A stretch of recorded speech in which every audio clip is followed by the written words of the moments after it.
Sejam bem-vindos, bem-vindas e bem-vindes ao MBM Experience 2023. Eu sou Nina Silva, uma das fundadoras e CEO do movimento Black Money. Mulher negra, pele retinta, cabelo Black Power e estou com um terno rosa e um vestido rosa também.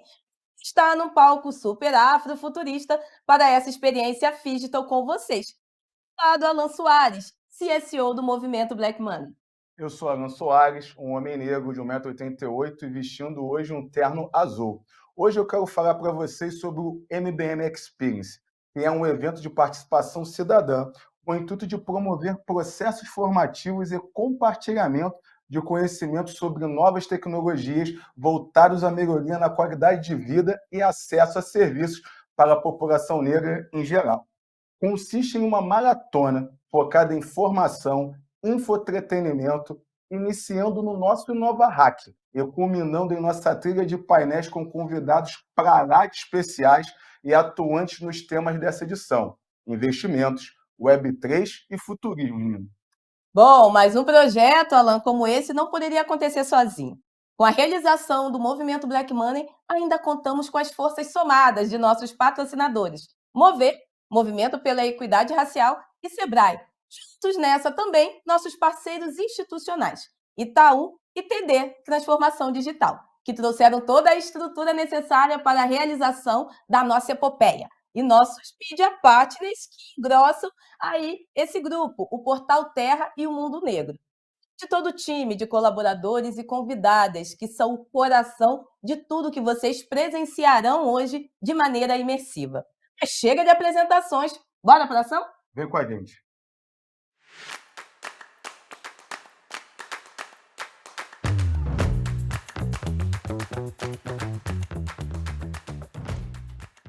Nesse papo, vamos falar sobre um tópico importante e urgente, que exige atenção e discussão em todos os níveis. Dou as boas-vindas a Renata Malheiros e Carlos Domingues, que vão compor nossa conversa sobre o tema Raça, Inclusão Produtiva e Mercado. Obrigada por se juntarem a nós nesse dia. Renata Malheiros é coordenadora Sebrae Delas e cofundadora do Instituto Alume na Mentoria. Carlos Domingues é diretor do Mover, Movimento pela Equidade Racial, e líder da Agenda de Diversidade, Cultura e EVP na PepsiCo. Este painel promete trazer insights valiosos e soluções práticas para a promoção da inclusão produtiva e diversidade no mercado. Sem mais delongas, gostaria de começar esse papo pedindo que o Carlos se apresente e explique um pouquinho para a gente o que é o Mover. Seja bem-vindo, Carlos. Olá a todas as pessoas, eu sou Carlos Domingues, um homem negro retinto, sou careca, tenho barba, atrás de mim tem 2 quadros, um com violão e piano, são coisas que eu amo muito. O que é o Mover? Mover é um movimento pela equidade racial, um movimento que tem como propósito ser um agente transformador e de combate ao racismo estrutural, tanto no mundo corporativo quanto na sociedade. O Mover nasceu no finalzinho de 2020 com um compromisso de 13 organizações que estavam trabalhando nas suas agendas de diversidade, equidade e inclusão, mas se juntaram com o propósito comum de ser uma coalizão que de alguma forma levasse ações e iniciativas para impacto positivo e combate diretamente ao racismo estrutural no nosso país. Hoje o Mover conta com 48 grandes organizações nacionais e multinacionais e tem 3 grandes pilares de atuação. Uma meta ambiciosa de até 2030 aumentar em 10 mil novas posições de liderança negra dentro dessas organizações que fazem parte do Mover. O terceiro é ser um agente transformador, levando oportunidades e impacto positivo para 3 milhões de pessoas negras no Brasil, por meio de formação, por meio de empreendedorismo, por meio de conexão com empregabilidade e outras iniciativas. E o terceiro, não menos importante, é ser um agente que traz conscientização para a nossa população brasileira sobre a questão do racismo e também apontar caminhos antirracistas, tanto no mundo corporativo quanto para toda a sociedade.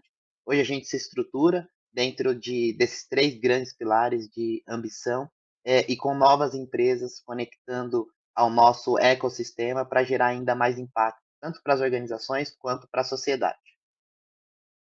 Bom, com certeza um ecossistema de poder, Carlos. Queria dar as boas-vindas também aqui para a Renata, seja bem-vinda. Todos nós sabemos o que é o Sebrae, né? Um gigante nacional quando falamos de educação e apoio a negócios. Mas gostaríamos, Renata, de saber quais são os principais empreendimentos atendidos pelo Sebrae e os programas de apoio, e é lógico, né, faça a sua devida apresentação. Olá, pessoal. Olá, Nina. Olá, Carlos, todos que nos acompanham. Fazendo aqui a minha descrição. Eu sou uma mulher branca, cabelos loiros, um pouco mais ou menos depois do ombro. Estou com um blazer preto e atrás de mim tem uma parede branca com um quadro de flores. Assim como o Carlos, eu também gosto de quadros. Eu gosto muito de flores também.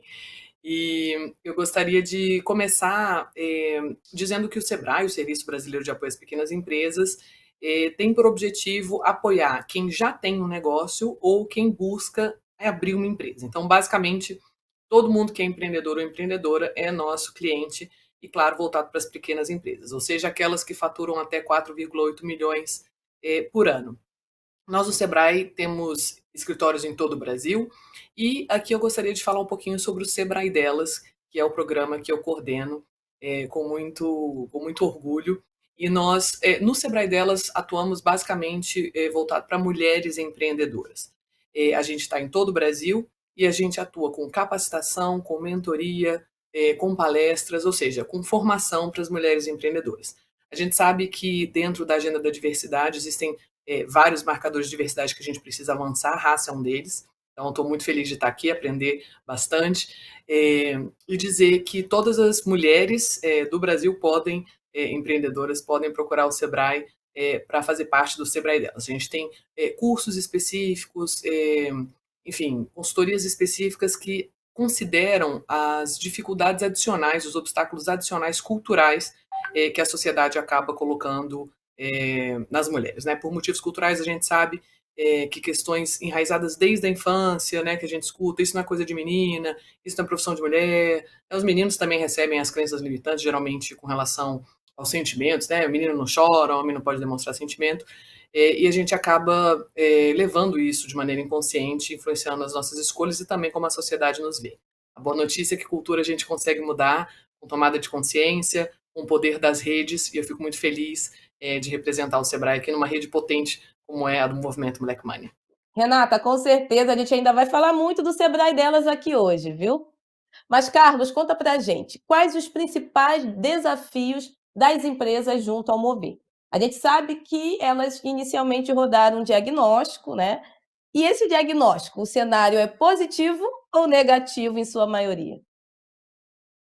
Nina, muito obrigado por trazer esse ponto. Nós, para começar trabalhando especificamente pelas questões mais importantes para as empresas, para a população negra, a gente fez uma jornada, uma viagem mesmo, escutando muitas pessoas do movimento negro até a constituição do Mover e continuamos nesse relacionamento para que fomente a gente consiga ser muito específico e assertivo nas nossas iniciativas. Como bem lembrado por você, nós fizemos um diagnóstico e junto com o diagnóstico uma pesquisa com o plano CDE para escutar das empresas quais eram os desafios, as dores, o que caminhava bem, o que não caminhava bem, quais eram as oportunidades. E assim nós fizemos também uma escuta muito ativa com a população negra para entender também os desafios dessa população se inserir no mercado corporativo e principalmente nos cargos de liderança, que é um dos grandes objetivos de transformação que o Mover se propõe a fazer.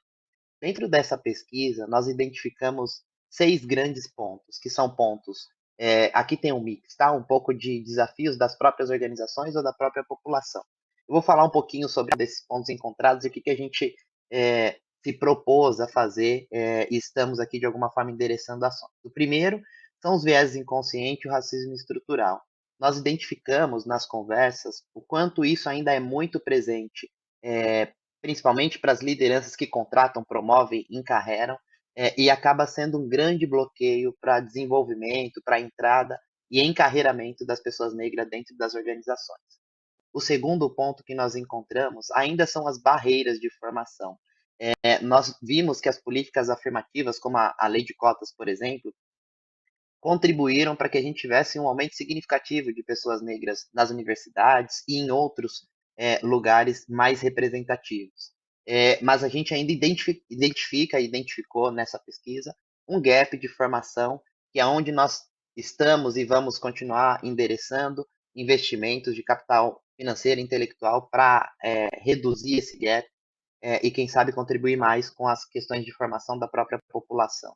O terceiro ponto é a dificuldade de acesso às vagas. Tem um dado muito importante na pesquisa que fala sobre o capital social, o quanto as vagas no mundo corporativo, e principalmente de liderança, ainda circulam no meio de indicações. E quando a gente fala de pouca representação de uma população negra nos cargos de poder, a gente fala de essas vagas ainda terem pouco acesso às pessoas negras e circularem no mesmo lugar, representando as mesmas pessoas. Então, esse é um terceiro ponto que nós identificamos. O quarto são os pré-requisitos excludentes. E aqui nós podemos citar itens que são pedidos ou que estão ali como pré-requisitos dentro do processo seletivo, como universidades elitizadas, formação acadêmica elitizada, como inglês ou outros idiomas para vagas que não necessariamente necessitam dessa competência no nível de entrada, e algumas outras que a gente capturou, então acabam sendo itens mais excludentes do que inclusivos. O quinto ponto é a falta de desenvolvimento e retenção. Os programas de desenvolvimento das próprias organizações muitas vezes contemplam pouca representatividade negra, o que acaba impactando a gente ver pouca aceleração de desenvolvimento dessas pessoas dentro das próprias organizações. E o último ponto, não menos importante, é o ambiente inclusivo, onde as pessoas veem a representatividade, se sintam pertencentes àquele ambiente e, ao mesmo tempo, consigam uma rede de apoio, que normalmente é feita pelos grupos de afinidade, mas não se limitando a esse grupo. Pensando nesses 6 grandes pontos, nós definimos 10 diretrizes que o Mover tem trabalhado para contribuir na aceleração e desenvolvimento e maior representatividade da população negra dentro das organizações. E aí a gente está falando de visão estratégica, ou seja, a pauta racial tem que estar na estratégia da organização, trazer mensuração, trazer métricas para acompanhar a governança dessa jornada, trazer fomento e conscientização por meio de letramento racial e outras iniciativas que possam ajudar esses vieses serem desconstruídos, os grupos de afinidade, que é essa rede de apoio para maior retenção e senso de pertencimento, trabalhar nos processos de contratação, que acaba sendo uma outra barreira para a entrada de pessoas negras, ambiente inclusivo, seguro e fomento a pertencimento dentro das organizações, desenvolvimento e carreira, comunicação e marketing, cadeia de valor e suprimentos e ecossistema de impacto. Olhando para essas 10 diretrizes, algumas iniciativas o Mover já lançou. O Mover é uma plataforma que contribui para impacto fora desses 3 milhões, que é a nossa grande meta que eu comentei no início, mas também como que as empresas conseguem caminhar e se desenvolver para garantir essa representatividade negra nos cargos de liderança. O ano passado, por exemplo, nós fizemos um programa de liderança ou de aceleração da liderança entre as empresas do Mover, aonde tinha participantes de cada uma das empresas, para contribuir com a aceleração e desenvolvimento dessas pessoas para dentro da própria companhia e organização. O ano passado, também de 2022, nós lançamos mais de 20 mil bolsas de formação, e aí conectado àqueles pontos de dores que nós encontramos, né? Formação na área de tecnologia, que é um grande desafio do mercado, e a gente vê uma oportunidade de conectar com programas que qualifiquem e tragam desenvolvimento para a população negra, se conectar com essas oportunidades de emprego, bolsas de inglês, que é uma das sinalizações que apontam ali dentro da pesquisa e que vão endereçar o desenvolvimento da população negra, e todas essas iniciativas eu estou falando para dentro e para fora também para gerar esse impacto coletivo. O ano passado também trabalhamos na plataforma de Coletivo Mover para trazer desenvolvimento, capacitação e conexão com o primeiro emprego para todas as pessoas, e não menos importante, fizemos o lançamento ano passado também junto ao Fundo Baobá que é um fundo especialista na causa racial de 4 milhões de reais para desenvolvimento e impacto em fornecedores ou pessoas negras, empresas lideradas por pessoas negras, de fomento e formação na área de tecnologia. A gente tem trabalhado junto às organizações, junto ao ecossistema para gerar esse grande impacto. O diagnóstico, Nina, nos trouxe essa grande necessidade de ter mais pessoas negras dentro das posições de liderança, de tomada de decisão nas organizações. A gente está trabalhando para isso.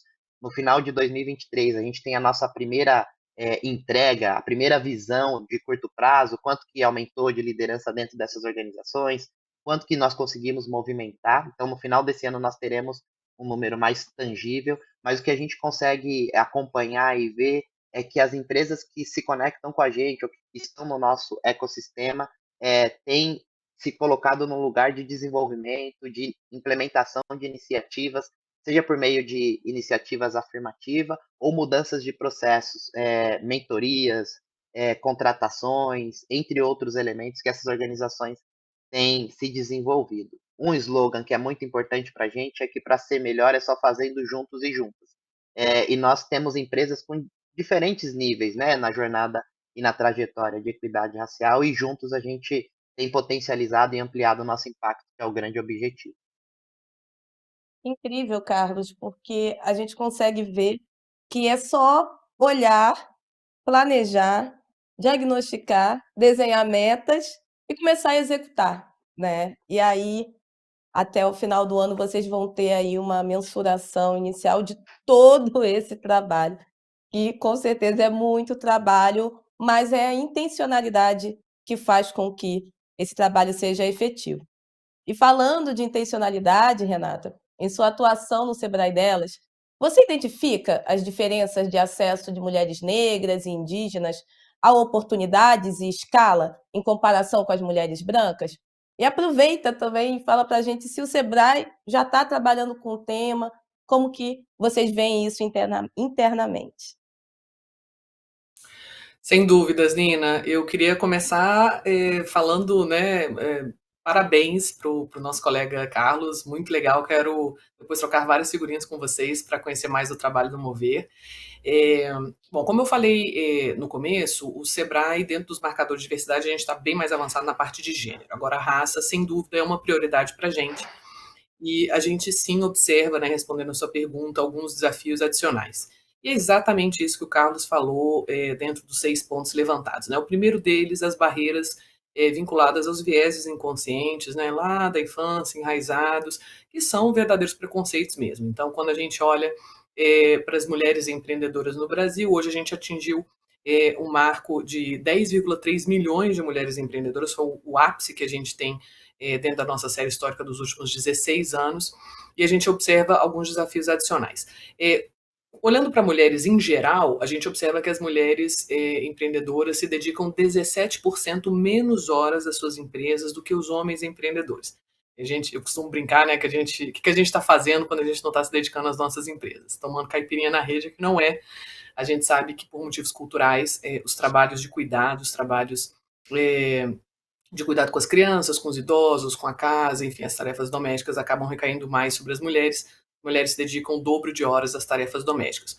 Quando a gente olha para as mulheres empreendedoras negras, isso ainda é mais acentuado, ou seja, as mulheres empreendedoras negras se dedicam 7% mais horas, desculpa, se dedicam 7% menos horas às suas empresas quando comparadas com as empreendedoras brancas. Então a gente observa aí um acentuamento desses desafios.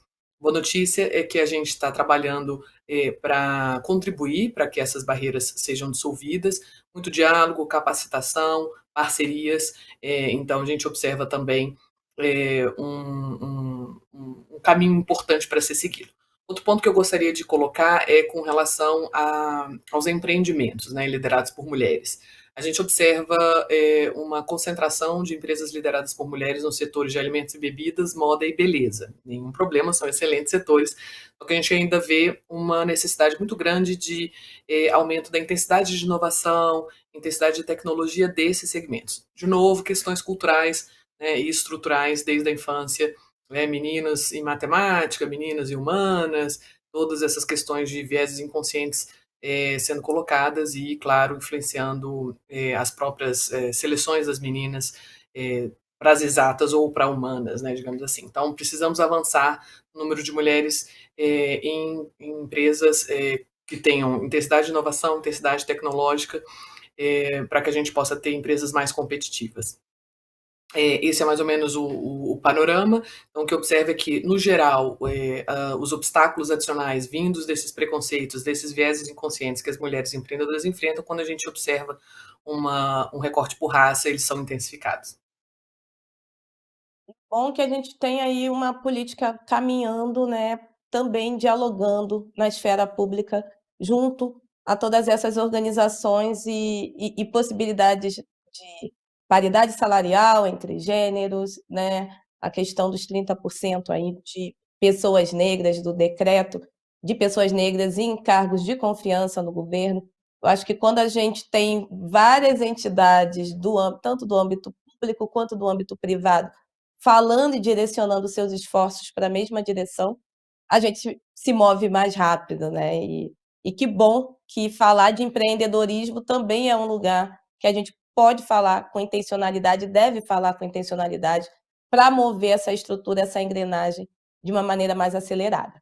A gente sabe que acesso à renda move essas estruturas sociais, né. E para vocês, como fomentar acesso a crédito para negócios fundados por pessoas negras e como ter mais pessoas negras em cargos e funções com melhor remuneração e com paridade salarial?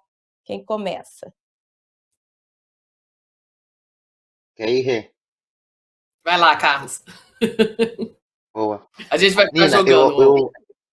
vamos, vamos. Eu vejo que você citou algo no início que é muito importante sobre a intencionalidade, né? O próprio MBM Experience, com essa intencionalidade, com esse específico, traz uma conexão com o nosso próprio propósito criado do Mover, que é combater essa estrutura que exclui muitos e inclui poucos. Então, nós, de alguma forma, precisamos de plataformas como essa para garantir mais acesso, mais mobilidade de renda, mais mobilidade social.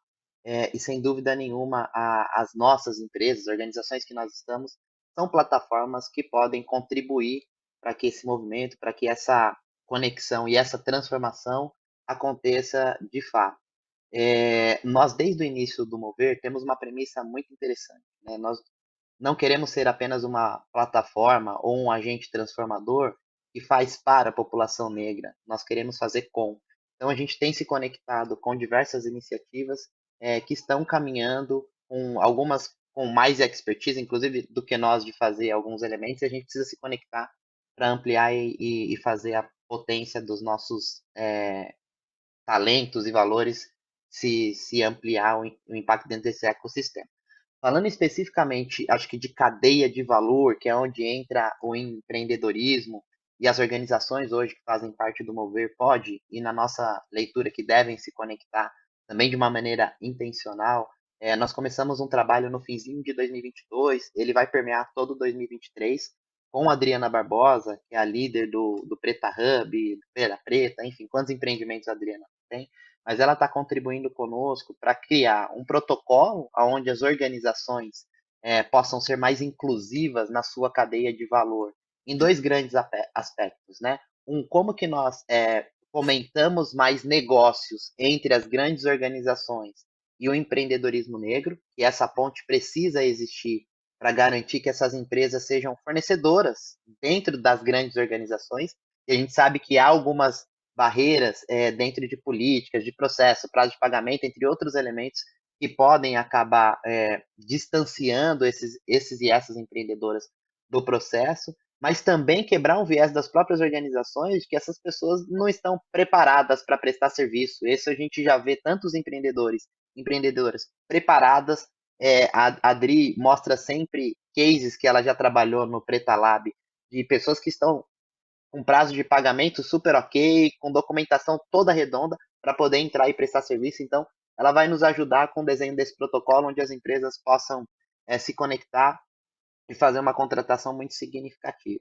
E o segundo aspecto é o quanto as empresas que fazem parte do Mover, e a gente acredita que empresas do ecossistema tem boas práticas de diversidade, equidade e inclusão e pode compartilhar e ser um agente estimulador, provocador do próprio ecossistema, para que as empresas também venham nessa, né? Então, eu vou dar um exemplo de uma das grandes empresas que estão trabalhando conosco, criou um processo de boas práticas com fornecedores e fornecedoras, independente do tamanho, e está compartilhando ali no fórum mensal como que a empresa e outras empresas têm prática agenda do lado de dentro. E aí fomenta e ajuda essas empresas que, algumas pequenas, outras médias e outras grandes, a começarem a sua jornada, a acelerarem a sua jornada, a aprenderem caminhos por onde essas empresas já passaram. Então, a gente está muito otimista, né, nessas duas grandes frentes que o time do Squad, que está trabalhando nessa frente, vai contribuir para que as nossas empresas se apropriem disso. E tem um ponto que você citou também importante, Nina, que é sobre criar metas, criar objetivos, criar compromissos, de fazer negócios com empreendedores negros e negras da cadeia de valor, para que a gente possa realmente ser esse ecossistema de impacto, né? Acho que há muito potencial, há muita oportunidade e há muito poder de decisão nas nossas mãos para poder fazer essa transformação e ter esses talentos diversos fornecendo e trabalhando dentro das nossas organizações para nos ajudar com complexidade que está aí cada dia mais à flor da pele, as incertezas que o mercado nos oferece, e somente esse aumento de repertório dentro das organizações vai ajudar na inovação, na criatividade e na sustentabilidade dessas organizações no longo prazo. Interessante, Carlos, você trazer esse lugar do empreendedorismo, do enegrecimento da cadeia de suprimentos, né, nas empresas, que é olhar esse ecossistema de um olhar muito mais amplo. Nós, no movimento Black Money, também dialogamos muito com grandes empresas que chegam até a nós querendo publicitar a vaga. Ah, eu preciso de mais colaboradores negros e negras e tal.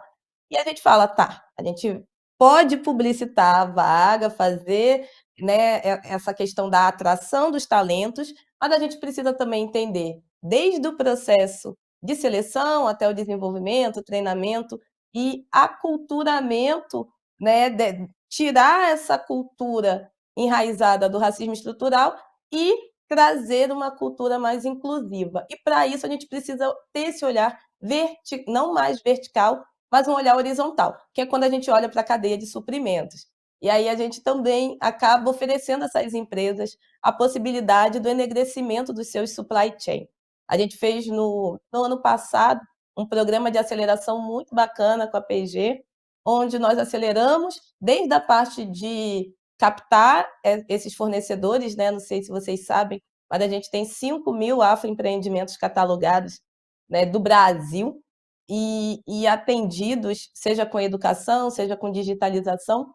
E aí nós fizemos um programa olhando para isso, olhando para a cadeia de fornecedores da P&G e trazendo desde a parte da aceleração do que esses fornecedores e fornecedoras negros e negras precisam se conectar junto ao compliance, área de compras da empresa, porque muitas das vezes a gente está falando ali, vamos dar uma mentoria, mas muitos desses negócios deveriam nos mentorar de tanta experiência e de tantas, né, estruturas que eles conseguem tirar dos seus caminhos. Então, muitas das vezes a gente precisa realmente vir nesse olhar bem mais horizontal. E foi isso que nós fizemos. Além de trazer a possibilidade de, lógico, algumas ferramentas como educação tecnológica, iniciação em programação, a gente trouxe alguns temas nessa aceleração, mas principalmente a gente trouxe como fazer uma RFP, como participar de uma licitação de uma grande empresa,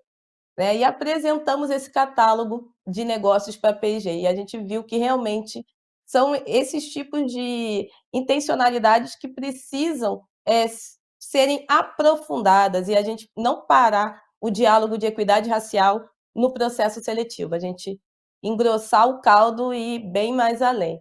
E além, Renata, né, isso vocês conhecem bem, quer falar de cadeia de suprimentos, quer falar do quão potente é, né, esse lugar do empreendedorismo no Brasil. Para você, esse acesso a crédito, vocês têm um diálogo, né, de acesso a crédito, de fomento a crédito no Sebrae? Conta um pouquinho para a gente. Bacana, Nina. Eu acho que, com relação a crédito, um dos pontos mais importantes aqui a ser tratado é o ponto número 3 que o Carlos levantou dos desafios, né? Então, assim, às vezes, gaps de informação. As informações ficam ali só num grupinho e acabam não chegando às várias pessoas. A gente sabe que quando uma pessoa vai pedir crédito para um banco ou para uma instituição financeira, uma das primeiras perguntas que ela vai receber é: tudo bem, mas qual é a garantia que você vai me dar caso você não consiga, né, honrar com esse crédito, pagar de volta? Então, garantia geralmente é um problema, um desafio. E para isso o Sebrae tem um FAMP, que é o Fundo de Aval da Micro e Pequena Empresa. Muitas vezes as pessoas não conhecem o FAMP, né? Então a gente também está fazendo um esforço de maior divulgação e eu deixo aqui o convite para vocês conhecerem o FAMP, para todas as pessoas que estão nos assistindo. O FAMP é um fundo de aval, ou seja, a empresa não tem condições de fazer uma garantia, então o FAMP entra dentro dessa perspectiva. A outra questão é a educação financeira, né? Muitas vezes a pessoa sim precisa do crédito ou acha que precisa do crédito, mas no fundo ela precisa dar um passo atrás e organizar a vida financeira da empresa dela. Então, a educação financeira também é um trabalho que o Sebrae faz bastante, explicando desde como fazer um fluxo de caixa, né, como se preparar para pedir um empréstimo, como organizar as contas. Às vezes a empresa pode estar com desperdício ali, desperdício aqui. Então, organizar as finanças da empresa. Então, gostaria de deixar aqui o convite para conhecer esses dois pontos que o Sebrae atua: educação financeira, aí com cursos, consultorias, palestras, e o próprio FAMP, o Fundo de Aval da Pequena Empresa, que é uma forma de você conseguir garantizar o seu empréstimo. Do ponto de vista de fornecedores, de cadeia de fornecedores, eu vejo que a gente tem uma oportunidade muito grande, principalmente agora que as políticas de ESG, né, de responsabilidade social corporativa ampliada, né, digamos assim, tem aumentado. Muitas vezes, no passado, né, as grandes empresas procuravam o Sebrae falando: olha, será que a gente conseguiria fazer aqui uma parceria para que o Sebrae capacite as pequenas empresas para que elas possam ser fornecedoras, né, das grandes empresas? A gente, claro que sim, a gente já tem um trabalho do que a gente chama de conexões corporativas ou encadeamento produtivo, em que a gente capacita as pequenas empresas, como vocês vinham falando.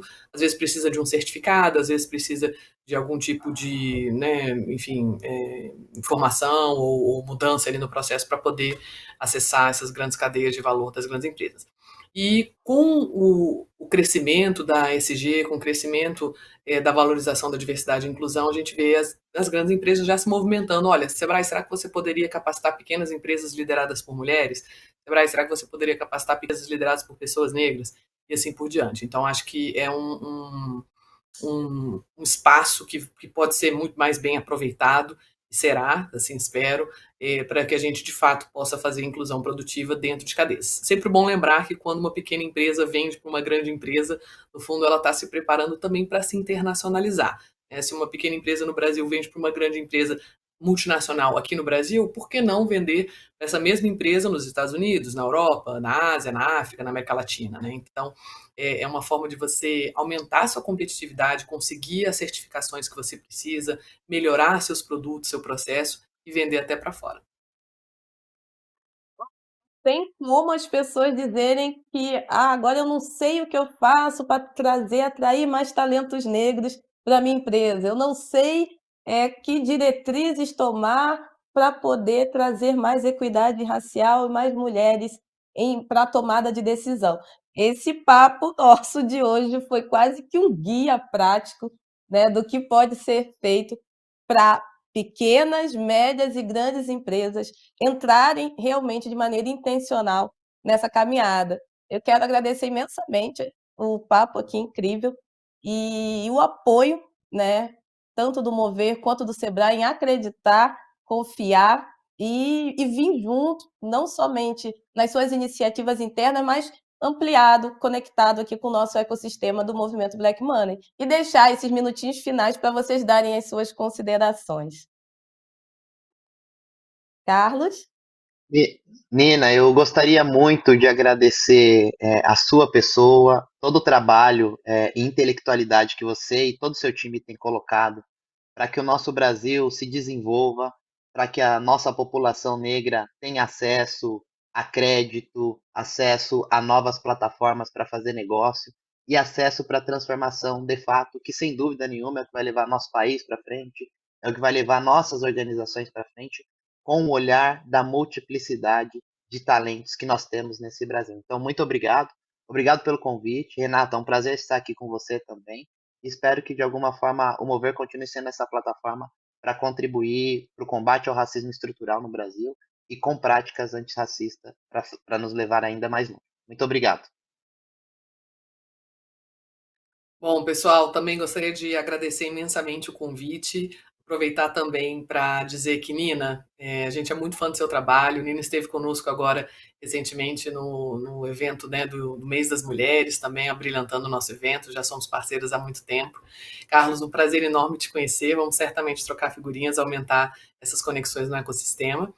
E eu queria dizer, pessoal, que queria fazer uma propaganda aqui de um projeto muito legal que a gente tem e que estão agora com as inscrições já se abrindo, que é o Prêmio Sebrae Mulher de Negócios. Então, se você que é mulher empreendedora, está nos assistindo, entre na página do Sebrae Delas, que é www.sebrae.com.br/delas, e lá você vai ver um banner do Prêmio Mulher de Negócios. Esse prêmio busca justamente jogar luz nas histórias de mulheres empreendedoras. A gente tem 3 categorias. A primeira é microempreendedor individual, MEI. Nós temos também a pequena empresa e nós temos também a produtora rural. A inscrição é absolutamente gratuita, são vários prêmios e, acima de tudo, jogar a luz das histórias de mulheres para que meninas, meninos, né, crianças e também as pessoas adultas possam se inspirar. Então, não deixe de se inscrever, totalmente gratuito, a gente quer conhecer a sua história. Obrigada. Em tempo, Nina, eu gostaria de deixar um pedido, em tempo, se possível, para as pessoas nos seguirem nas redes, né? A gente está sempre lançando oportunidades, falando muito sobre o que o Mover está fazendo, então é @SomosMover e somosmover.org é o nosso site, tem bastante informação lá, então deixo aqui nossas páginas para que vocês continuem nos acompanhando. Perfeito. Gostaria mais uma vez de agradecer a presença de Carlos Domingues e Renata Malheiros nesse painel que abre esse dia de muito debate e troca no MBM Experience. Começamos com o pé direito, né? E para continuar falando sobre os desafios atuais do mercado, quero chamar o Alan Soares, CSO e um dos fundadores do movimento Black Money, para dar sequência ao nosso segundo painel, com a presença de convidados para lá de especiais. Obrigada, Renata. Obrigada, Carlos. Até a próxima.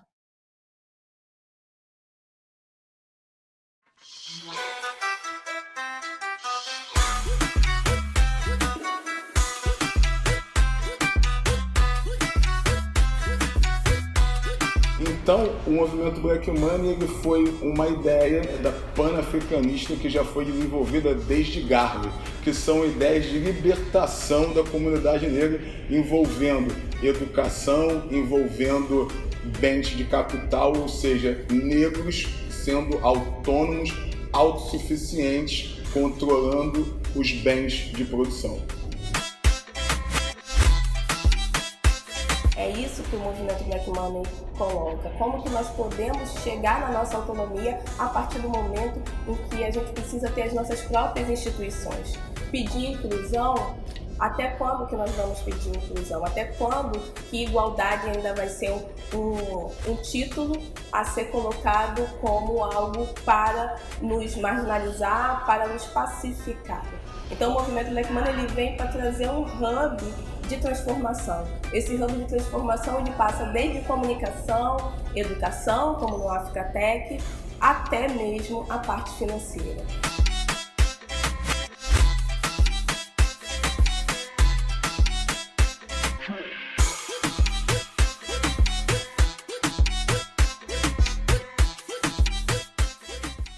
Ser dona da minha empresa me ensinou que por trás de toda grande mulher existem outras mulheres que ajudaram ela a chegar lá. Foi o suor da minha mãe que pagou meus estudos. E foi só com o apoio da minha irmã que eu consegui cuidar do meu negócio e dos meus filhos ao mesmo tempo. Já cresci, já caí, já reinventei meu negócio, mas nunca fiz nada sozinha. Por isso a gente tem uma regra. Quando uma mulher sobe, ela puxa as outras para cima. Sebrae, a força da empreendedora brasileira.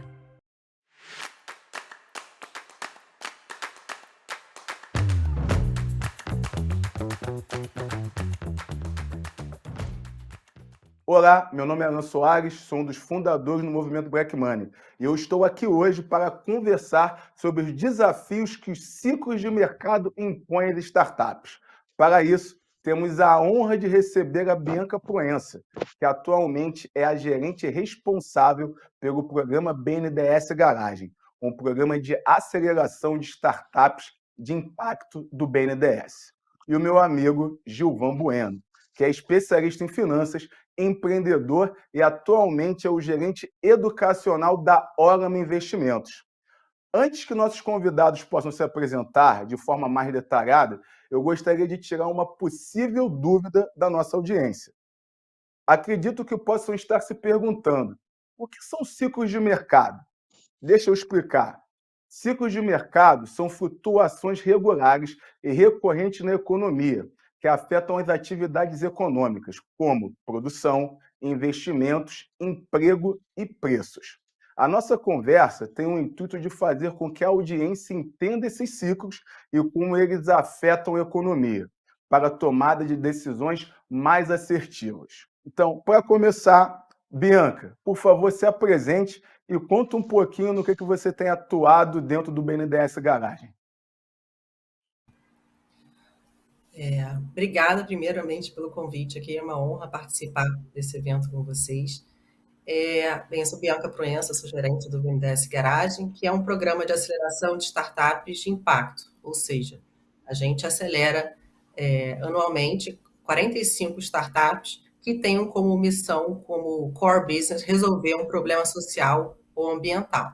E a forma que a gente atua através do programa é acelerando, né, criando algumas metas de aceleração para as startups participantes, para que ao término do programa ela tenha uma evolução rápida, tanto da parte do business plan dela, quanto também do planejamento de impacto que ela constrói ao longo do programa. Então, ao término do programa, ela sai mais apta também a acessar mercados de capitais, conhecendo mais a frente de mercado, e também com um planejamento mais adequado para fazer um impacto ainda maior na sociedade.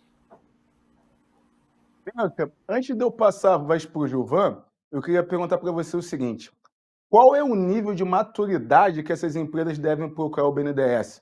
A ideia está na cabeça, ou então ela já está em andamento, a empresa já está em tração? Quais são os casos que o empreendedor deveria procurar o programa?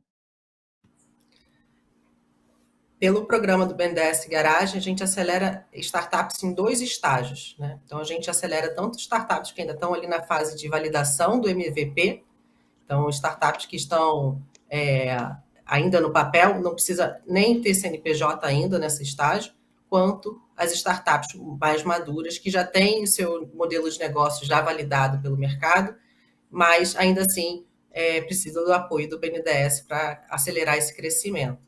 E aí, principalmente na frente de tração, a gente realiza uma série de eventos de conexões com essas startups mais maduras, Investors Day, onde a gente conecta essas startups com gestores de investimentos, por exemplo, e também a gente realiza uma série de eventos setoriais para ter uma troca de experiência entre as startups, os empreendedores, e as grandes e médias empresas que têm relacionamento com o BNDES.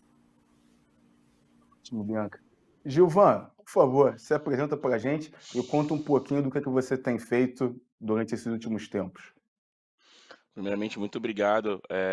Acho que tem que parabenizar todas as mentes pensantes do movimento Black Money, cumprimentar a minha amiga do BNDES Garage, estivemos juntos em outra oportunidade. É um trabalho muito importante, ali nós encontramos startups muito relevantes para o cenário nacional. Atualmente eu estou como gerente e sócio na corretora Orama, mas anterior a isso eu participei de um evento que também estive ao seu lado, Alan, e nós ganhamos ali o Black Money do Google, e foi uma experiência ótima. E a gente precisa de mais iniciativas como essa, que injetem capital. Acho que a gente vai falar bastante sobre isso. Lá na Orama, a gente participa de um mercado que a gente chama de plataforma aberta de investimentos. Acho que é um ponto importante até para destacar aqui. No passado, só pessoas com muito poder aquisitivo podiam começar a investir, mas atualmente, devido à tecnologia e diversos investimentos dos últimos anos, a gente tem uma plataforma aberta de investimentos. Esse é um mercado que tem 2 players dominantes, que consomem quase 80%, 90% do capital, e outras corretoras que tentam ali se manter. A Orama, a gente fez uma estratégia de visão de longo prazo, então a gente investiu muito em tecnologia, e a gente tem dois grandes investidores, né, que é a Sul América, que trouxe 25% do capital para ela, e o Grupo Globo lá em 2017, e atualmente a gente fez uma parceria com o Mercado Pago. O Mercado Pago tem mais de 5 milhões de contas, que eles utilizam o nosso white label. Então, na Orama, a gente pensa várias soluções na minha área ali, de soluções educacionais, para as empresas, B2B e para pessoas físicas. A gente tem duas iniciativas que foram apoiadas pela B3, com mais de 5 milhões de pessoas assistindo, e a gente foi eleito agora pelo relatório da Ambima como uma corretora com a melhor relação com o cliente em termos de educação, conteúdo, então foi ótimo. E o nosso propósito aqui, no final do dia, é democratizar o acesso, é tornar esse assunto tão importante, e a gente queria muito agradecer a vocês que fazem um trabalho de democratizar, de levar esse acesso, de conversar com quem está fora do eixo Rio-São Paulo. Aproveitando que a gente está falando sobre educação, democratização dessa educação e intencionalidade, eu queria fazer uma pergunta para vocês sobre como esses empreendedores poderiam superar os desafios. Para a gente entender o seguinte, na fase de prosperidade, a economia está em alta, com um crescimento considerável em todos os setores. Isso significa que as empresas estão ganhando dinheiro, expandindo suas operações e contratando novos funcionários. Como atuar de maneira responsável, evitando ser pego no contrapé, pensando em evitar ondas de demissões e possível falência dos negócios quando esse ciclo de prosperidade ele chega ao fim? Eu queria entender um pouco do ponto de vista de vocês quanto a isso. Vou começar e depois a nossa convidada dá sequência. Olha, eu vou pegar um momento muito especial no qual eu estive falando com o fundador do Sucos do Bem, o Marcos, e ele fez uma captação, vendeu esse negócio, e aí no meio dessa conversa ele falou o seguinte, olha, eu perguntei, cara, qual o melhor momento para você captar recursos? Ele falou, olha, você tem que captar recursos quando a empresa está num momento muito bom, porque se você vai captar recursos no momento que a empresa está muito mal, que o seu fluxo de caixa já está ineficiente, não você consegue ter uma visão de longo prazo, é muito difícil. Então, acho que o primeiro grande princípio aqui para essa questão de captação de recursos é no momento que você está no auge, que você consegue captar projetando um caixa para 3 anos, ou seja, às vezes quando a gente faz captação por um ano e esses recursos acabam não sendo favoráveis. Segundo fator aqui é sempre ajustar o seu orçamento com o momento atual. A gente viu, e acho que Bianca vai trazer vários insumos aqui do BNDES Garagem, e você também, Alan, que é um entusiasta do assunto, essa questão de você ficar protelando o negócio, achando que vai chegar o momento do boom e você gasta mais dinheiro do que você está recebendo. Então, acho que o segundo fator é ajustar o orçamento com a realidade da empresa e não ficar gastando achando que o negócio vai crescer, e é o que aconteceu agora. E você falou muito bem, nesse ciclo de mercado com juros altos, agora você tem mais dificuldade para arrecadar dinheiro e pagar as contas.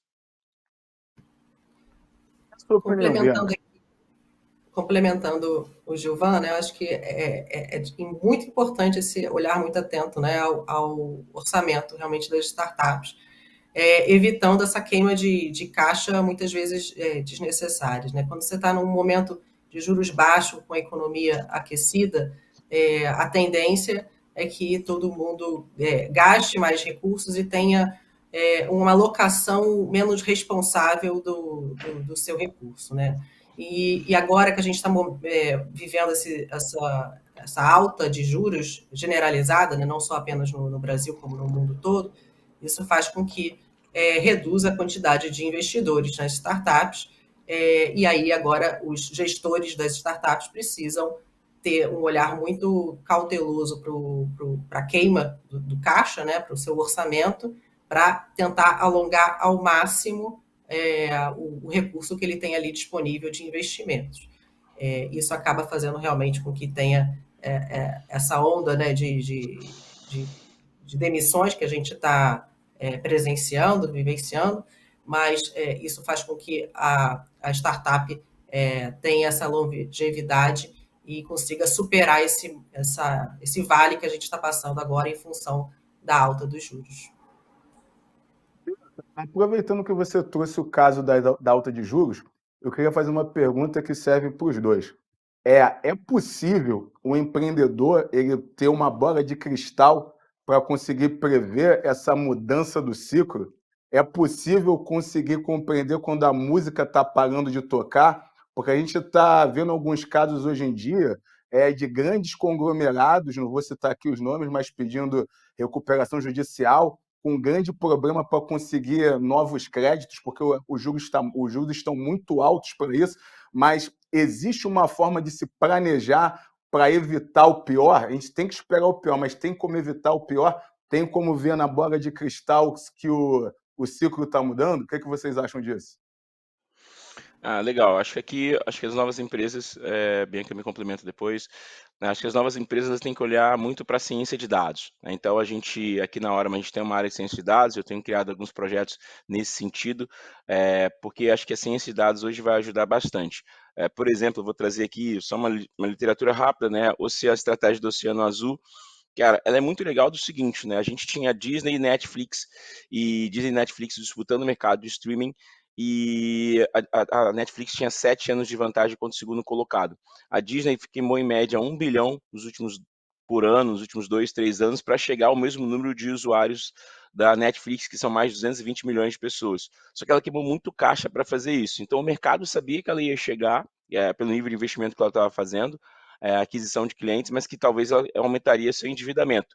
Isso foi a verdade. O Bob saiu da empresa, da Disney, teve que voltar para conter, ela também fez layoff. Então, acho que a bola de cristal é você ter um time de ciência de dados e, segundo, um time de consultoria ou de estrategistas, por exemplo, para entender muito a economia. Você falou de ciclo de mercados, a gente tem toda segunda-feira, após a decisão do Copom, a ata do Copom, mostrando como é que vai ser o cenário de juros. Então a gente sabia que os juros ia subir, não sabia em qual momento. Então, pessoas que tinham uma boa consultoria, uma boa análise de dados, conseguiram prever isso. Então, acho que aqui você tem muito ter essas duas ferramentas para você conseguir meio que você não vai ter uma bola de cristal, mas você vai ter ali um, um, um, uma- um pré-entendimento do que pode vir a acontecer. Eu acho que aqui no final é desenho de cenários por mudanças de taxa de juros, de clientes, de custo de aquisição, de inflação das mídias sociais. Eu acho que isso é muito relevante para um business que precisa crescer o tempo todo. Complementando, acho que além, né, de acompanhar ali o cenário econômico do Brasil, acho que é importante também acompanhar o cenário econômico mundial, dado que muitas vezes esse recurso vem de fora, né? Tem muitos gestores que fazem a gestão de fundos com recursos né, de países estrangeiros, principalmente Estados Unidos, então acompanhar também a economia lá fora é importante para saber, para se antever, né, que esse recurso vai se tornar mais escasso no futuro.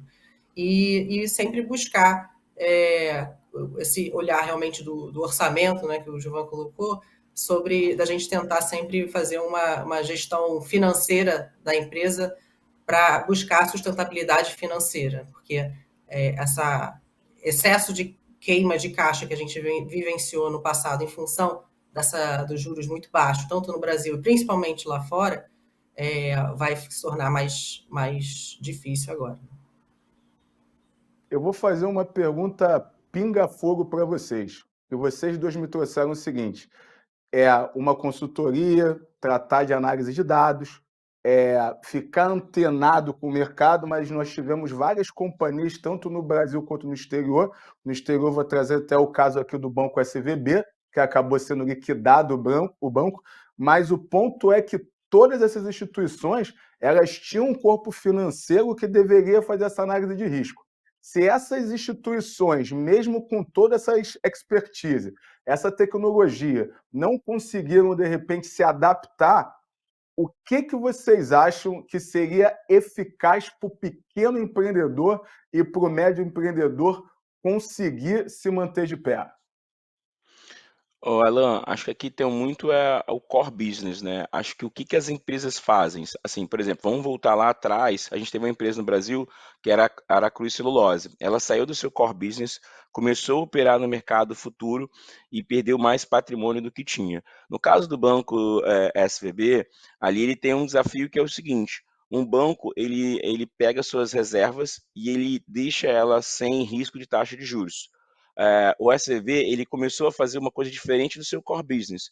Ele começou a querer inventar coisas que ele não entendia tão bem, que foi comprar títulos de longo prazo para sua carteira para rentabilizar pela taxa de juros baixa. Então, quando ele saiu desse core business, que era fazer uma alocação eficiente do seu capital, ele começou a perder dinheiro. Então, acho que aqui, por mais que ele tinha toda a ciência, ele tinha que respeitar o core business.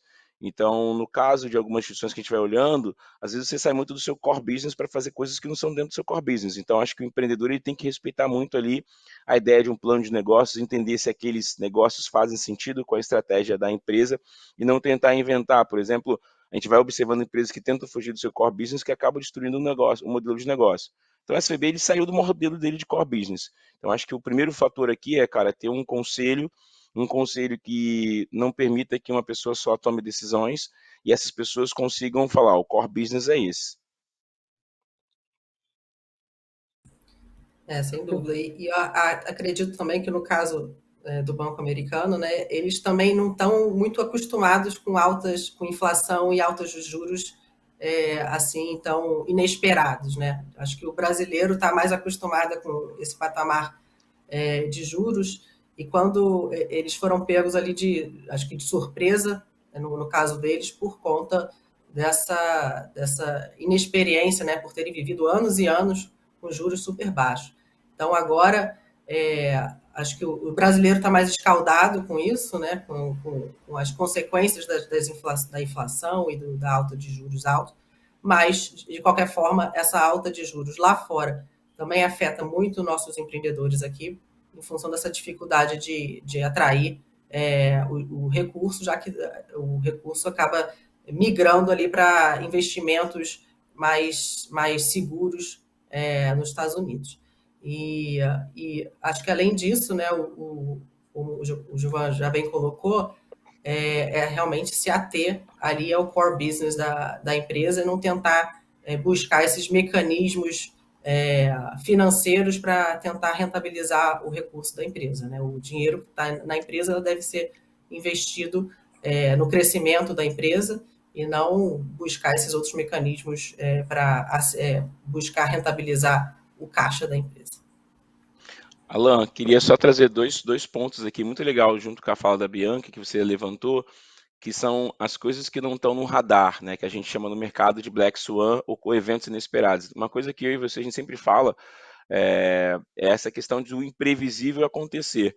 Então, tiveram dois acontecimentos imprevisíveis. O primeiro, os Estados Unidos está tendo a maior inflação dos últimos 42 anos. A última vez que os Estados Unidos teve inflação de 2 dígitos ou tão alta assim foi em 1981, onde o Paul Volcker ele aumentou a taxa de juros para 20%. E uma outra questão, o Jeremy Powell, que é o presidente dos Estados Unidos, ele mudou a taxa de juros de 0 para 5 em 18 meses. Ou seja, todo mundo que tinha uma estratégia não conseguiu, às vezes, sair dessa estratégia para se tornar adaptável ao mercado. Então, os acontecimentos imprevisíveis, eles estão sempre aí, por mais que você tenha um plano, aqui acho que vai muito dessa capacidade de você ter um controle do risco e não se expor tanto. Por exemplo, esse banco americano, ele estava muito exposto. Então, às vezes, se você tiver essa gestão do risco, que é uma coisa que você adora falar, ela é muito eficiente contra esses momentos imprevisíveis, porque se você apostar acreditando que tudo vai ser 100% perfeito, às vezes o inesperado acontece. Exatamente. E até para contextualizar o pessoal que está em casa, anteriormente a gente acabou fazendo uma pergunta sobre a fase do aquecimento, que a gente pode relembrar aqui no Brasil muito bem quando nós tivemos a primeira largura entre 2003 até 2008, 2009 mais ou menos. Na verdade foi até 2010, mesmo que com a crise do subprime, nós verificamos o Brasil com altas taxas de crescimento e juros ficando cada vez menor. Então é aquele momento de aquecimento da economia. Já na fase de resfriamento, que é praticamente o que a gente está vivendo agora, que a gente começa a ver um ritmo de crescimento baixo, as empresas começam a sentir os efeitos e as vendas diminuem, produção reduzida e para completamente a contratação. Atualmente identificamos um grande inverno, não só no Brasil, mas em economias sólidas como nos Estados Unidos. Como encarar tantos layoffs e pedidos de recuperação judicial e ainda trazer fomento a pequenos negócios ou startups visionárias que podem gerar melhor empregabilidade e fomento à inovação do país? O que vocês veem como possível saída para esse novo momento que a gente tem vivido no Brasil? Muitos historiadores falam que a história sempre se repete. esse momento de startups em crise, nós já vivemos lá na bolha da internet.com, e foi muito bom, é muito bom trazer esse caso passado para agora, para a gente conseguir entender o que se salvou. Em 2001, a gente teve as empresas, a bolha das empresas.com, muitas empresas não resistiram e diversas morreram. Mas quais foram as empresas que sobreviveram a essa mesma coisa de bolhas em internet em 2001? A Amazon, a Microsoft ali mudou o negócio, tinha um grande negócio, um grande modelo, Apple, empresas que tinham um modelo de negócio que geravam caixa, que tinham pouco custo operacional, alta eficiência e um tamanho de mercado muito representativo, né? A gente talvez acho que faz legal trazer aqui, Alan, essa estratégia, né, que o cara do LinkedIn trouxe, que é a Blitzscaling, né? Que era uma estratégia de crescimento muito rápido, queimando caixa. Então, acho que lá atrás as empresas fizeram muito Blitzscaling, queimaram caixa para ser dominante no mercado, ter muito tamanho de mercado para conseguir operar. Isso em 2001 não existia, o mercado era muito fragmentado. Então, nesse momento agora, acho que as empresas dominantes, elas vão ser as empresas que vão conseguir dominar melhor isso.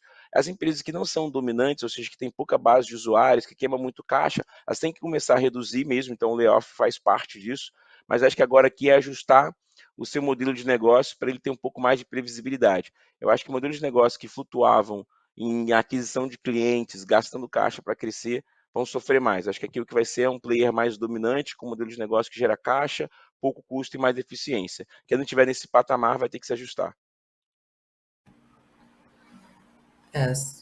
Complementando, sem dúvida, as startups que têm um CAC, né, elevado, né, que é o custo de aquisição de cliente elevado, vai sofrer bastante.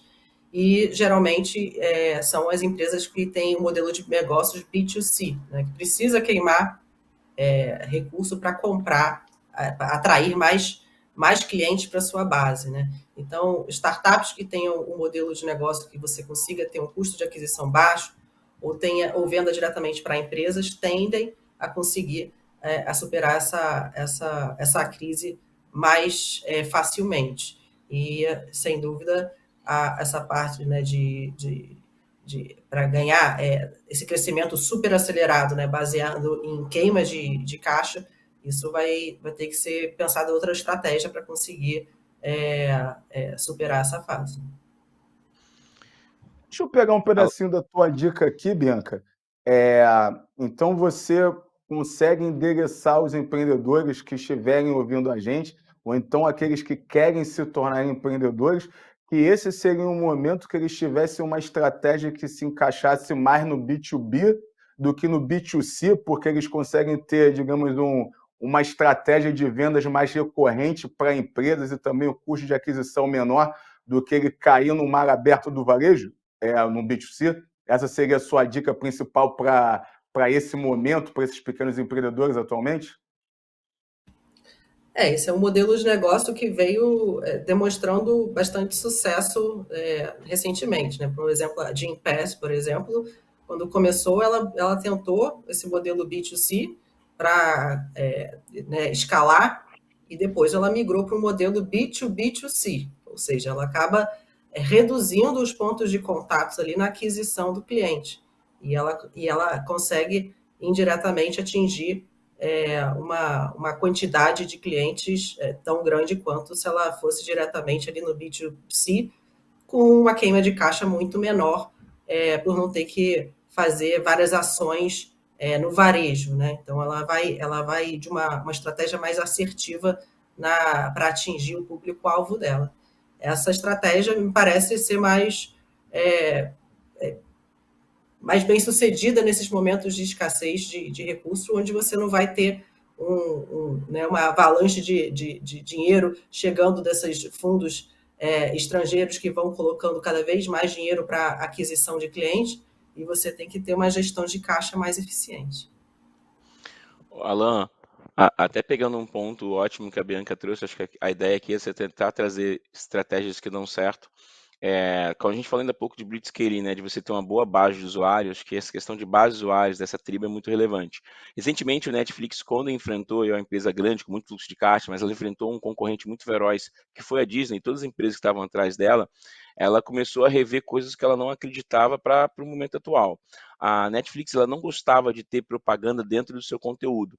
Então, lá nos Estados Unidos, ela criou uma conta de $8 que você permitia ter propaganda dentro do conteúdo. Então, isso acabou atraindo novos usuários que não se incomodavam em ter propaganda dentro da sua programação. E isso trouxe um número de usuários muito bacana. Então, ela começou a entender que, com a base de usuários dela, ela poderia trabalhar no preço, que poderia ser uma barreira de entrada, e trazer novos mecanismos dentro do negócio. Então, acho que quando você tem uma boa base de usuários, acho que você tem que pensar soluções e rever coisas que você não acreditava. A Netflix, o Red Hastings nunca gostou dessa ideia, mas ele passou a usar isso para tentar controlar essa perda de clientes. Então, acho que são exemplos do mundo corporativo de alta gestão de caixa, mas que a gente também pode, às vezes, tirar um pouco essa visão de saída do que a gente acha que não faz sentido para o nosso modelo de negócio e pensar novas alternativas. Eu queria aproveitar também, Gilvan, até trazer um exemplo de uma estratégia de blitzscaling que foi extremamente mal sucedida. É, aqui na Faria Lima, no famoso Condado, os usuários, os Faria Limers, utilizavam muito uma coisa chamada patinete. Não sei se vocês lembram da época que tinham vários patinetes motorizados nas ruas. Então, tinham duas grandes empresas que estavam competindo por esse mercado. Eu estive numa reunião com que tinha o CFO de uma dessas empresas, que ele acabou confessando que no processo dele de blitzscaling, para crescer muito rápido, ele estava trazendo os patinetes importados da China de avião. Ele estava pagando mais caro no frete do que no próprio produto. Isso por uma corrida desenfreada para conseguir sair na frente do outro. Culminou que os dois negócios morreram. Então, é um bom exemplo aí para o nosso ouvinte, saber que nem tudo que ele vem a ler em algum livro, ele pode ser praticado de cabo a rabo, principalmente no momento que você tem juros tão altos. De repente, funcionava muito bem nos Estados Unidos, onde você tinha juros zero, então na Suíça, que você tinha juros de menos 0,10, menos 0,75, na verdade, na Suíça, ou no Japão, de menos 0,10. No Brasil, isso não vai acabar não funcionando. E aí, eu queria trazer uma outra pergunta pinga-fogo para vocês. Reza a lenda que unicórnios não existem, que eles são seres míticos. Como vocês enxergam a presença deles no mundo das startups em relação ao impacto social e na concentração de riqueza? Cara, acho que aqui é uma pergunta muito boa.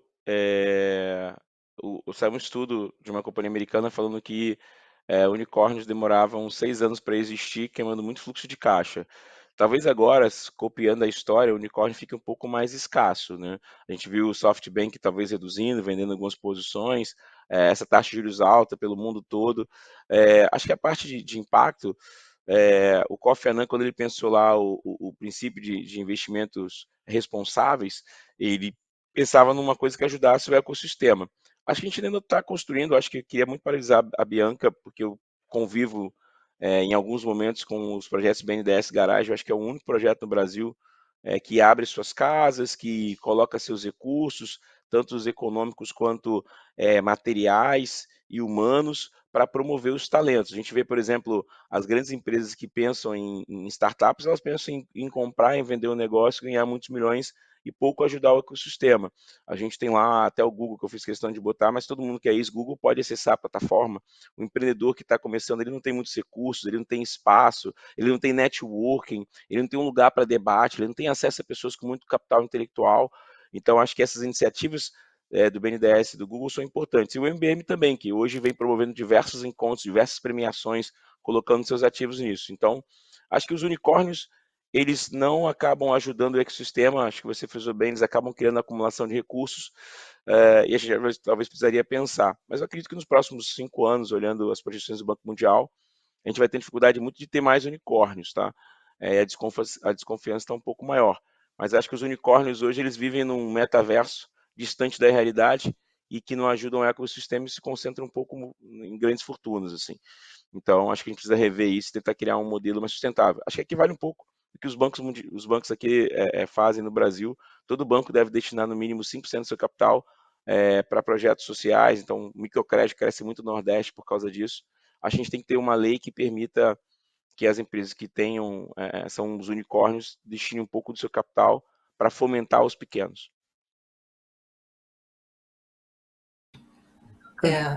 Dentro do BNDES Garage, a gente promove, né, essa parte de conexões com investidores, e também a gente tem os mentores do BNDES, né, os funcionários da casa prestam mentoria com a sua expertise setorial, com a sua expertise de mercado, para os empreendedores que participam do programa, para ter esse olhar de financeiro e também de escala da startup. Eu concordo com o Giovanni que a parte os unicórnios vão ter cada vez mais raros, né, em função dessa alta de juros afetando diretamente o valuation das empresas. Então, aqueles valuations com múltiplos absurdos e dolarizados aqui no Brasil, acho que vai ser cada vez mais raro isso, reduzindo, então, a chance da gente ter mais unicórnios. E o que se fala, né, acho que desde 2020 começou a se falar bastante das startups camelo, né, que são essas startups que vão ter um fluxo de caixa, uma gestão de caixa mais eficiente, mais cautelosa, para fazer com que ela tenha essa sustentabilidade financeira e assim conseguir a sua perenidade e sustentar o seu crescimento, mas sem esse olhar de buscar esse crescimento super acelerado que vinha direcionando a alocação de recursos das startups que estavam nessa busca de se tornar unicórnio cada vez mais rápido. Excelente, Bianca. Eu até posso falar que o próprio movimento Black Money, ele é um camelo, porque pronto, que camelo existe, camelo passa por adversidade e ele contribui para o ecossistema. Então a gente tem que construir muito mais empresas que tenham a ideia de um camelo.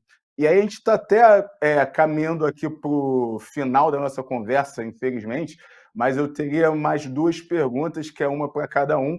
E para você, Bianca, eu queria saber um pouquinho, dentro do BNDES Garagem, existia um BNDES Garagem, depois criaram um projeto novo que parece que era o BNDES Garagem Impacto. Qual é a principal diferença entre esses dois projetos, tá? E uma outra dúvida também que eu tenho com a mudança do presidente da República, a entrada de uma nova equipe também, que acaba sendo uma equipe muito mais progressista, quais são as novas diretrizes desses programas com o novo governo? Excelente. O BNDES Garagem foi criado em 2019 como um modelo piloto, onde a gente acelerou 74 startups, e aí naquela época a gente não tinha esse olhar de impacto. E em 2020 a gente remodelou o nosso programa para atender então somente startups que tivessem essa missão de resolver um problema social ambiental do país, por entender que isso estava muito mais alinhado com o propósito do BNDES, que é um banco de desenvolvimento. Então, a gente... e também por a gente entender que a gente consegue fazer uma série de conexões com esses empreendedores, com potenciais clientes, potenciais parceiros, governo, etc., que a gente facilitaria ali o crescimento dessas startups, e a gente entende que a gente deveria privilegiar as startups que também buscam o bem social, assim como o banco busca. E com a mudança de governo, né, a gente ainda está estruturando as próximas edições, a gente está com uma chamada agora aberta, né, desde o dia 12 de abril, a gente está no processo de receber as inscrições das startups para serem aceleradas agora, em 2023, ao longo do segundo semestre do ano, e, em paralelo a esse processo, a gente está desenhando as próximas edições do BNDES Garagem, como a gente vai acelerar essas startups a partir de 2024. Então, a gente está com essas duas frentes de trabalho, né, de execução do que a gente já vinha planejado, de acelerar 45 startups esse ano, em 2023, recebendo essas chamadas, e também pensando no futuro de como a gente consegue atingir cada vez mais e mais empreendedores de impacto. Faço votos que, pelo menos em 2024, o BNDES Garagem comece a dar fomento financeiro também. Tem que rolar um capital seed aí para o pessoal, pelo menos aí uns 50 mil, 100 mil reais por empresa ali já é um adianto. a máquina já começa a funcionar, já começa a botar óleo na máquina. Só a capital intelectual não está funcionando muito, não. Mas olha só, gente, obrigado, Bianca. Gilvan, eu tenho uma perguntinha para você. Isso A está gente anotado, sabe que... viu? A gente está anotado. tá anotado. A gente tá buscando esse capital, mas a gente ainda está estruturando, precisa de uma série de validações internas, de funding para isso, mas é algo que a gente está buscando, sim. É um outro ponto também, pode ter até uma vertical que seja para empresas de proprietários negros, essa é ótimo. Tem um pessoal ali no Google que fez um negócio semelhante, pode até fazer de benchmark. A dica está aqui. Não, sem dúvida, a Gilvan, gente sempre coloca questões de diversidade no nosso processo de seleção, mas a gente quer fortalecer cada vez mais a diversidade, tanto de gênero quanto racial. estou no aguardo, hein, Bianca. Vou continuar cobrando. Gilvan, em tempos de pessimismo e escassez de dinheiro no mercado, qual a importância da educação financeira e como democratizá-la junto a investidores, tanto na pessoa física quanto na pessoa jurídica, e contribuir para ciclos de mercado virtuosos? Existe algum entendimento do micro afetando o macro, ou é o macro que afeta o micro? É muito boa pergunta. Eu espero que eu volte depois da minha resposta, porque eu vou ganhar aqui alguns inimigos, mas vamos lá. A primeira questão, acho que a educação financeira no Brasil, ela tem que ser melhor compreendida. Vai sair agora o relatório Raio-X da Ambima, onde eu faço parte, sou dois conselhos da Ambima, que é a Associação das Empresas de Mercado de Capitais, que é o seguinte, a gente tem, e eu sempre falo sobre isso, a Alan já me viu falando sobre isso, muitas pessoas estão aqui, a gente tem uma educação financeira que acha que ela vai ser adaptável para todos os públicos. Cara, isso é um engano, assim. Acho que a educação financeira ela está muito segmentada. Se você tem uma população que ganha um salário mínimo, essa ideia de você criar que você vai guardar R$ 50 durante 300 anos, 300 meses, e vai ter R$ 300 mil, o que for, cara, isso não se atinge para 100 milhões de brasileiros. 100 milhões de brasileiros têm o desafio de sobreviver, de comer, de dormir, de enfrentar a inflação. Para quem tem pouco poder econômico, ele não enfrenta a inflação como uma pessoa que tem muito poder econômico. Quem tem muito poder econômico acha um produto que consegue dar para ele uma taxa real e sai super bem. Mas quem não tem a oportunidade de investir, ele tem que se capacitar. Então, a primeira questão, temos que mudar essa linguagem de educação financeira, porque tem um público que não se adapta a ela. A educação financeira no Brasil que eu vejo é uma educação muito empreendedora. É muito o que o MBM, diversas pessoas fazem aqui, de ensinar a pessoa a ter comunicação, saber vender, construir uma boa rede de relacionamento, desenvolver processo de tomar decisão. Então, acho que para quem tem pouco poder econômico, ele tem que investir em educação. Acho que a verdadeira educação financeira de quem tem pouco poder econômico é conseguir ter um conhecimento que ele rentabilize por isso, via vendas ou via o seu conteúdo dentro das empresas, e ele se torne ali caro para uma empresa. E na parte micro, a gente sabe aqui, acho que foi muito bacana o BNDES Garagem e o MBM está falando sobre isso, que é o seguinte, quem faz a economia, gente, não são as grandes empresas de mercado de capitais, são os mais de 7 milhões de micro e pequenos empreendedores, como diz o Sebrae. Então, essa ideia, a gente tem hoje no Brasil só 400 empresas que conseguem acessar o mercado de capitais, emitindo dívida, usando debêntures, usando outros mecanismos, se apoiando na lei das SAs, mas tem 7 milhões de pessoas que não fazem isso. Então, acho que o desafio para o próximo governo é conseguir construir mecanismos que fomentem todos os empreendedores. Por exemplo, o Pronamp, que é um programa de crédito, ele foi uma solução boa, mas às vezes alguns empreendedores não entenderam que ele tinha a sua taxa atrelado ao aumento da inflação. Então, acho que a gente tinha que fazer uma educação financeira muito segmentada, entendendo que o pequeno investidor, esse micro cara, ele é o cara que emprega mais pessoas na base, que tem mais dificuldade de crédito, e que a educação financeira tem que rever um pouco essa ideia de falar de acumulação e falar assim muito de fomentar empreendedores para que eles possam ganhar mais. Espero que eu volte nos próximos programas, mas acho que o modelo de educação financeira no Brasil hoje está muito mal contado e tem muito vendedor de curso falando em juntar pequenos dinheiros para crescer, e que a população que não tem dinheiro compra isso, se frustra e depois fala assim, cara, não é verdade, isso não é para mim. Então, acho que a ideia de democratizar é começar a falar direcionado de maneira correta para quem tem pouco recurso. E no Brasil, mais de 100 milhões de pessoas têm poucos recursos.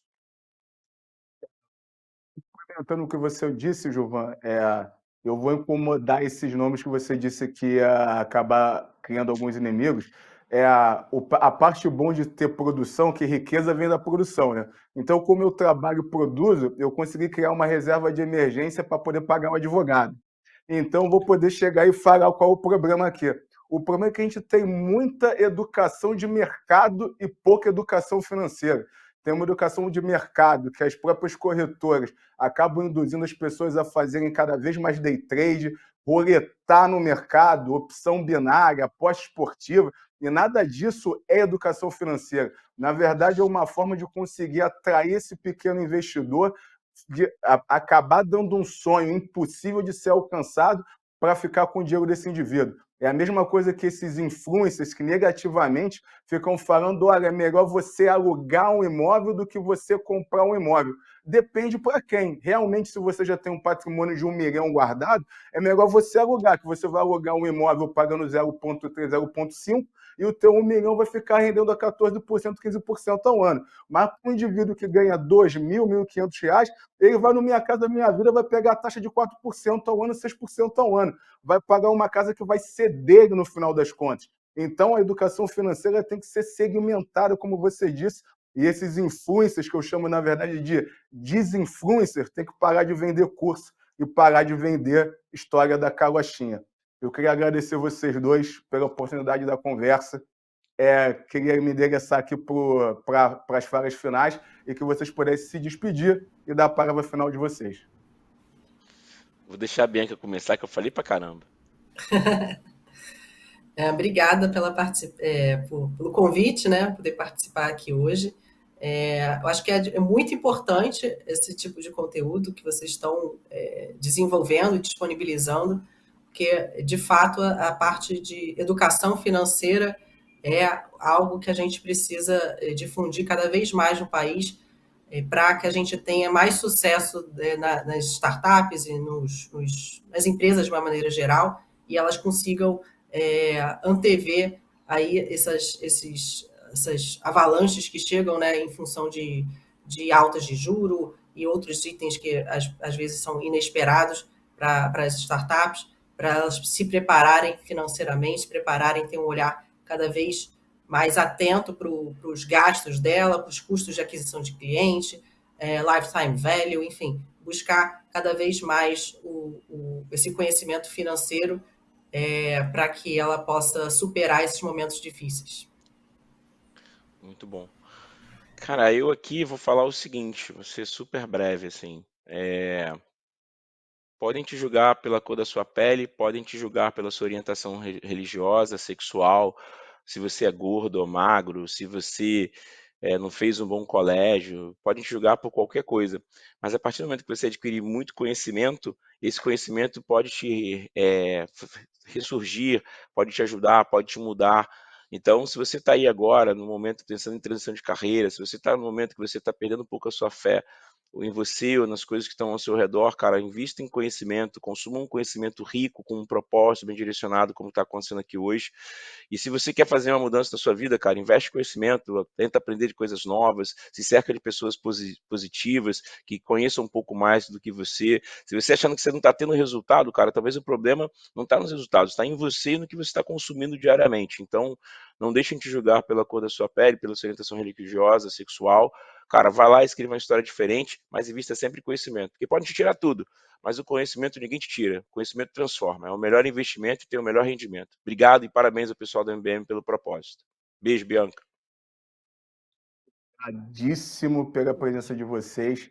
Agradeço demais. Espero encontrá-los brevemente. Se não for num programa como esse, que seja pelo menos para tomar um chopp de frente para a praia. Obrigadão, gente. Convidado. Bom, nós estamos falando... Obrigado, gente. Beijo. Nós estamos falando sobre desafios e formas de lidar com a volatilidade do mercado. E por falar em desafio, vamos chamar a Juliana Martins para seguir com o painel IA e Web3, oportunidades e desafio. Mas antes, Bianca, Gilvan, foi uma honra bater esse papo com vocês. Beijo, até breve. Tchau, tchau. Tchau, tchau.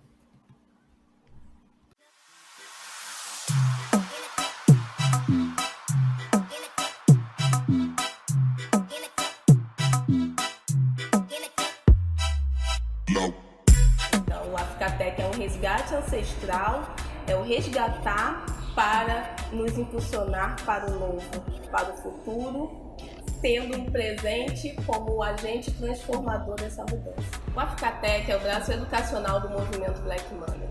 Ter uma África livre e tecnológica nos dias atuais é uma demanda urgente. Precisamos que os nossos profissionais e empreendedores estejam antenados sim à tecnologia e entendam que não há mistério para se inserir. O Africatech ele vem para trazer essa visão, esse mindset, essa mentalidade, esse direcionamento de mente para que nós tenhamos sim um viés de gestão empreendedora, independente da pessoa ter um empreendimento ou não. O Africatech para nós é poder construir um ambiente amigável, um ambiente preto com instrutores, professores, produção, background e front-end totalmente preto para pessoas pretas. O Africatech é justamente essa ferramenta que vai entregar para a comunidade a educação que ela precisa para o momento atual para poder enfrentar a quarta revolução industrial. A gente não pode ficar simplesmente na militância de internet ou numa falsa retórica dizendo que o Estado precisa fazer alguma coisa. Nós já sabemos que o Estado ele não liga para a nossa comunidade. Nós já sabemos que o próprio Estado ele é muito mais um inimigo do que um aliado da comunidade negra. Então, simplesmente ficar falando que o Estado precisa fazer alguma coisa é ficar dando murro em ponta de faca. O que nós precisamos fazer é ter a ação. Olha, então se eu sei que existe essa necessidade, eu preciso atuar para suprir essa necessidade. Então, ficar até justamente isso. Eu acho que nós estamos num ponto de inflexão, que é onde a gente tem a possibilidade de recuperar um grande tempo perdido através do uso da tecnologia. Ou a gente utiliza esse momento para recuperar, ou a gente vai ficar cada vez mais para trás e de uma forma de uma diferença abissal. Então, o momento de mudança, essa inflexão, esse ponto pivô é o atual, porque nós não temos dinheiro no momento para comprar fazendas, nós não temos dinheiro no momento para montar indústrias. Então, no momento que podemos utilizar a tecnologia que é acessível e que nós possamos nos comunicar melhor através dela e montar as nossas empresas utilizando esses recursos para escalabilizá-las.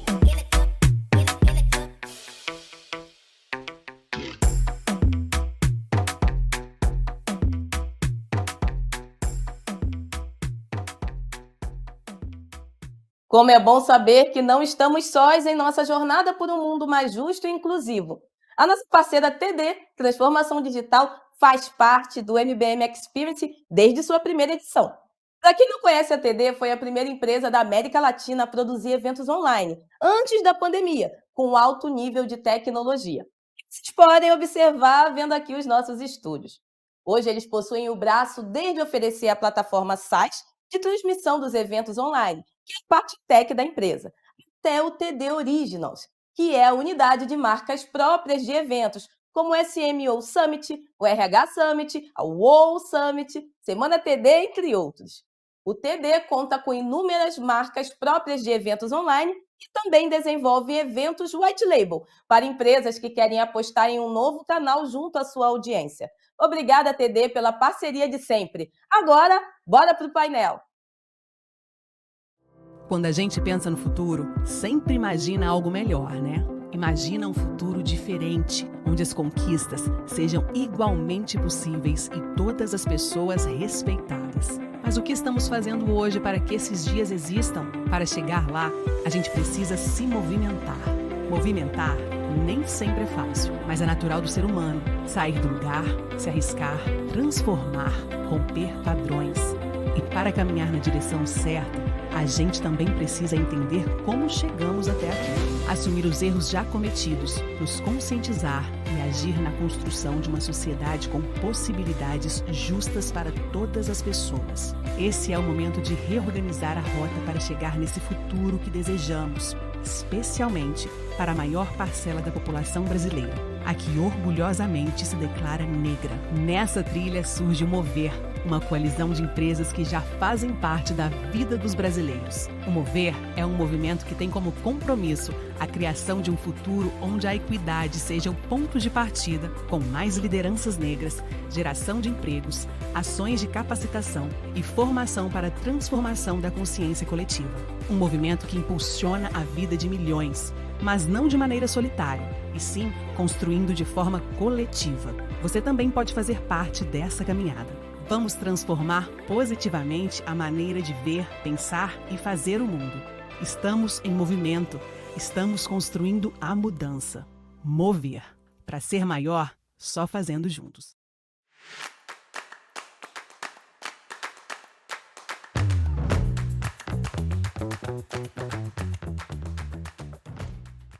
Olá, pessoal. Eu sou Juliana Martins, atuo como Product Manager na Nubank. Sou uma mulher preta, de cabelos cacheados, estou com uma blusa preta. E estou aqui hoje para moderar esse painel. Se você já ouviu falar sobre inteligência artificial, blockchain, Web3 e finanças descentralizadas, tenho certeza que as possibilidades e desafios dessas tecnologias devem ter passado pela sua mente. Pois bem, nesse painel vamos explorar um pouco mais e desmistificar assuntos sensíveis sobre como esses conceitos se relacionam e as oportunidades que eles trazem. Quem sabe não surge alguma ideia brilhante para algum projeto ou investimento, não é mesmo? Então, prepare-se que a conversa está boa. Gostaria de chamar a Antônia Souza, que lidera o time de operações da Lumi e tem mais de 10 anos de carreira com histórico profissional de passagem por empresas como Uber, Amazon e Meta. Seja bem-vinda, Antônia! Aqui também Vini Chagas, engenheiro de software, pesquisador blockchain e professor. Ele participou do desenvolvimento da plataforma de tokens, onde ocorreu a primeira emissão de uma security token no Brasil. E à distância fisicamente, mas bem pertinho da pauta, temos Kairê Moreira, consultor de inovação 3D das lojas Renner, que online vai compor essa nossa conversa. Prazer em tê-lo conosco. Para começar o painel de inteligência artificial e Web3, oportunidades e desafio, quero ouvir um pouco de cada um de vocês. Esse é o momento de mais oportunidades ou de mais desafios?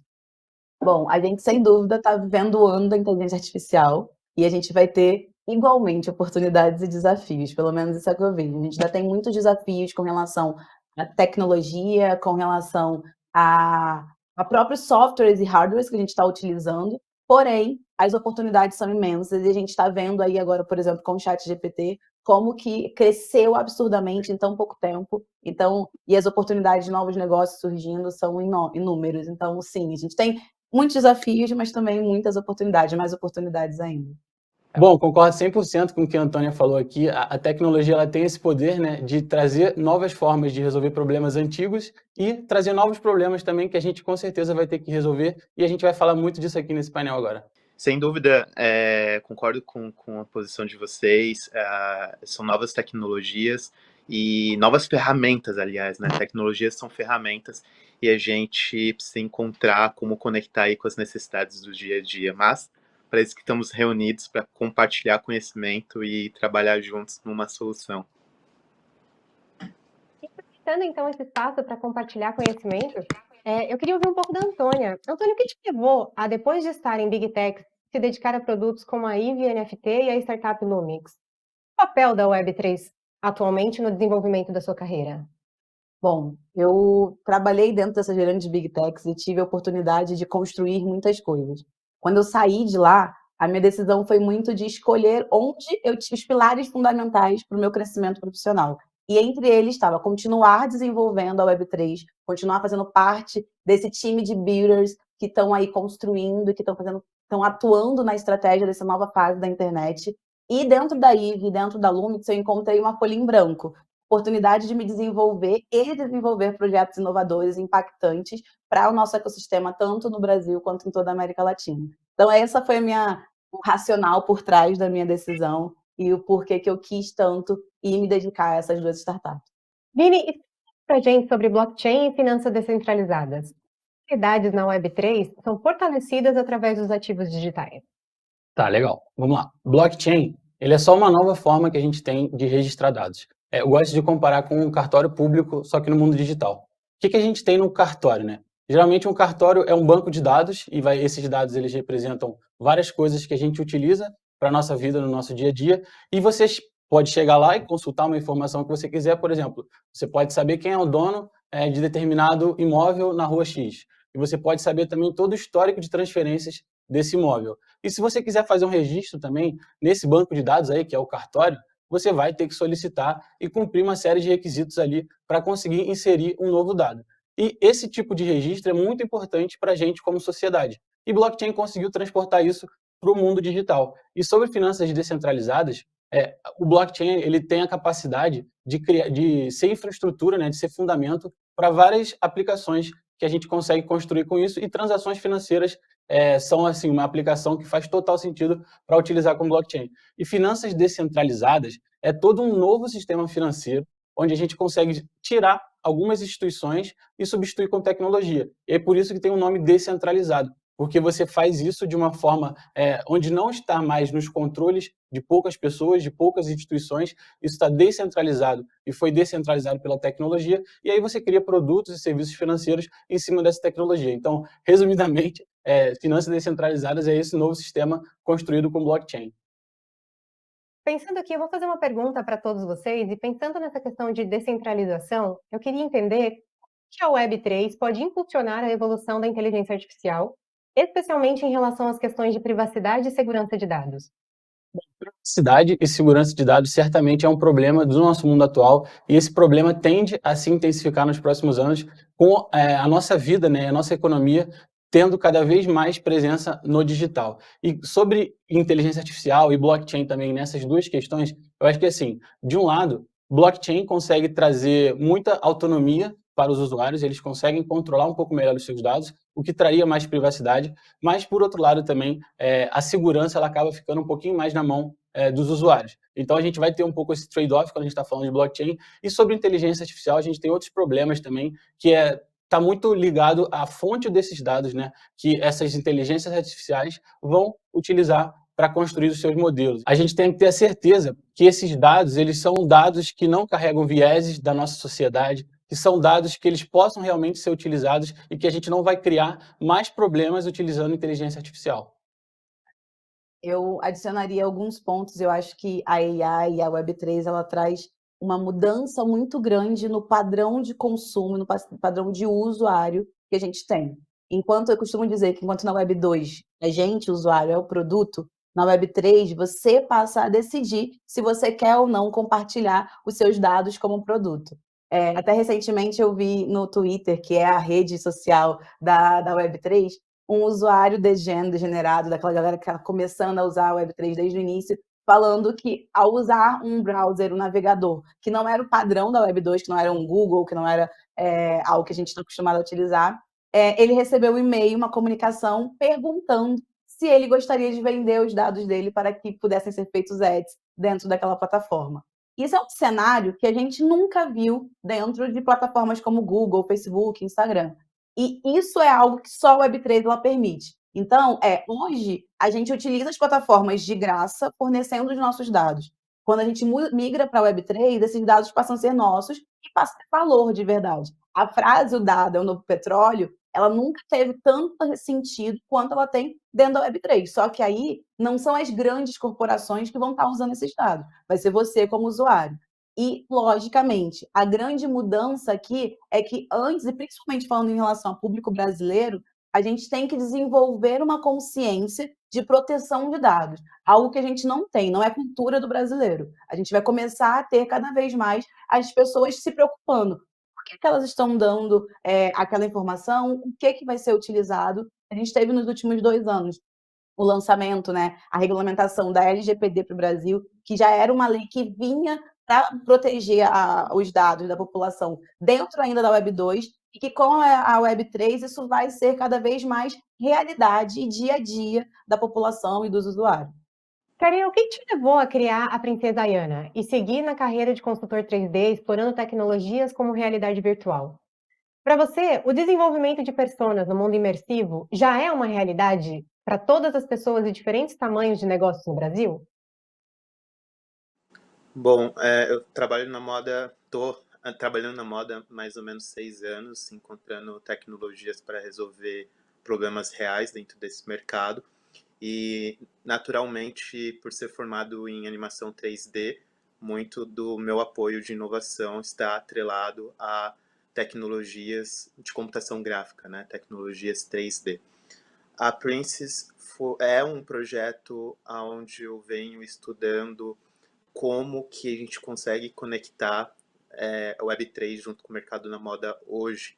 Então, o conceito dela vem na construção de uma persona que se conecte muito com o público jovem do streetwear, que está conectado com alguns valores próximos aí do que a gente olha do Web3, e tentar utilizar essas tecnologias de Web3 no dia a dia dessas pessoas que não têm contato nenhum com esses conceitos, né? Então, diferente de iniciar um projeto onde a gente venha ensinar o que é o Web3, a gente tenta falar de tecnologia e ir para um caminho diferente.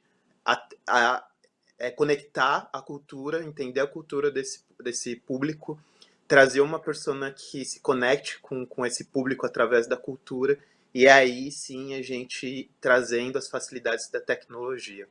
Sobre, então, aí a última parte da sua pergunta, né, se construção de avatar é mais acessível para as pessoas, vai depender do objetivo e do que você entende como um avatar, né?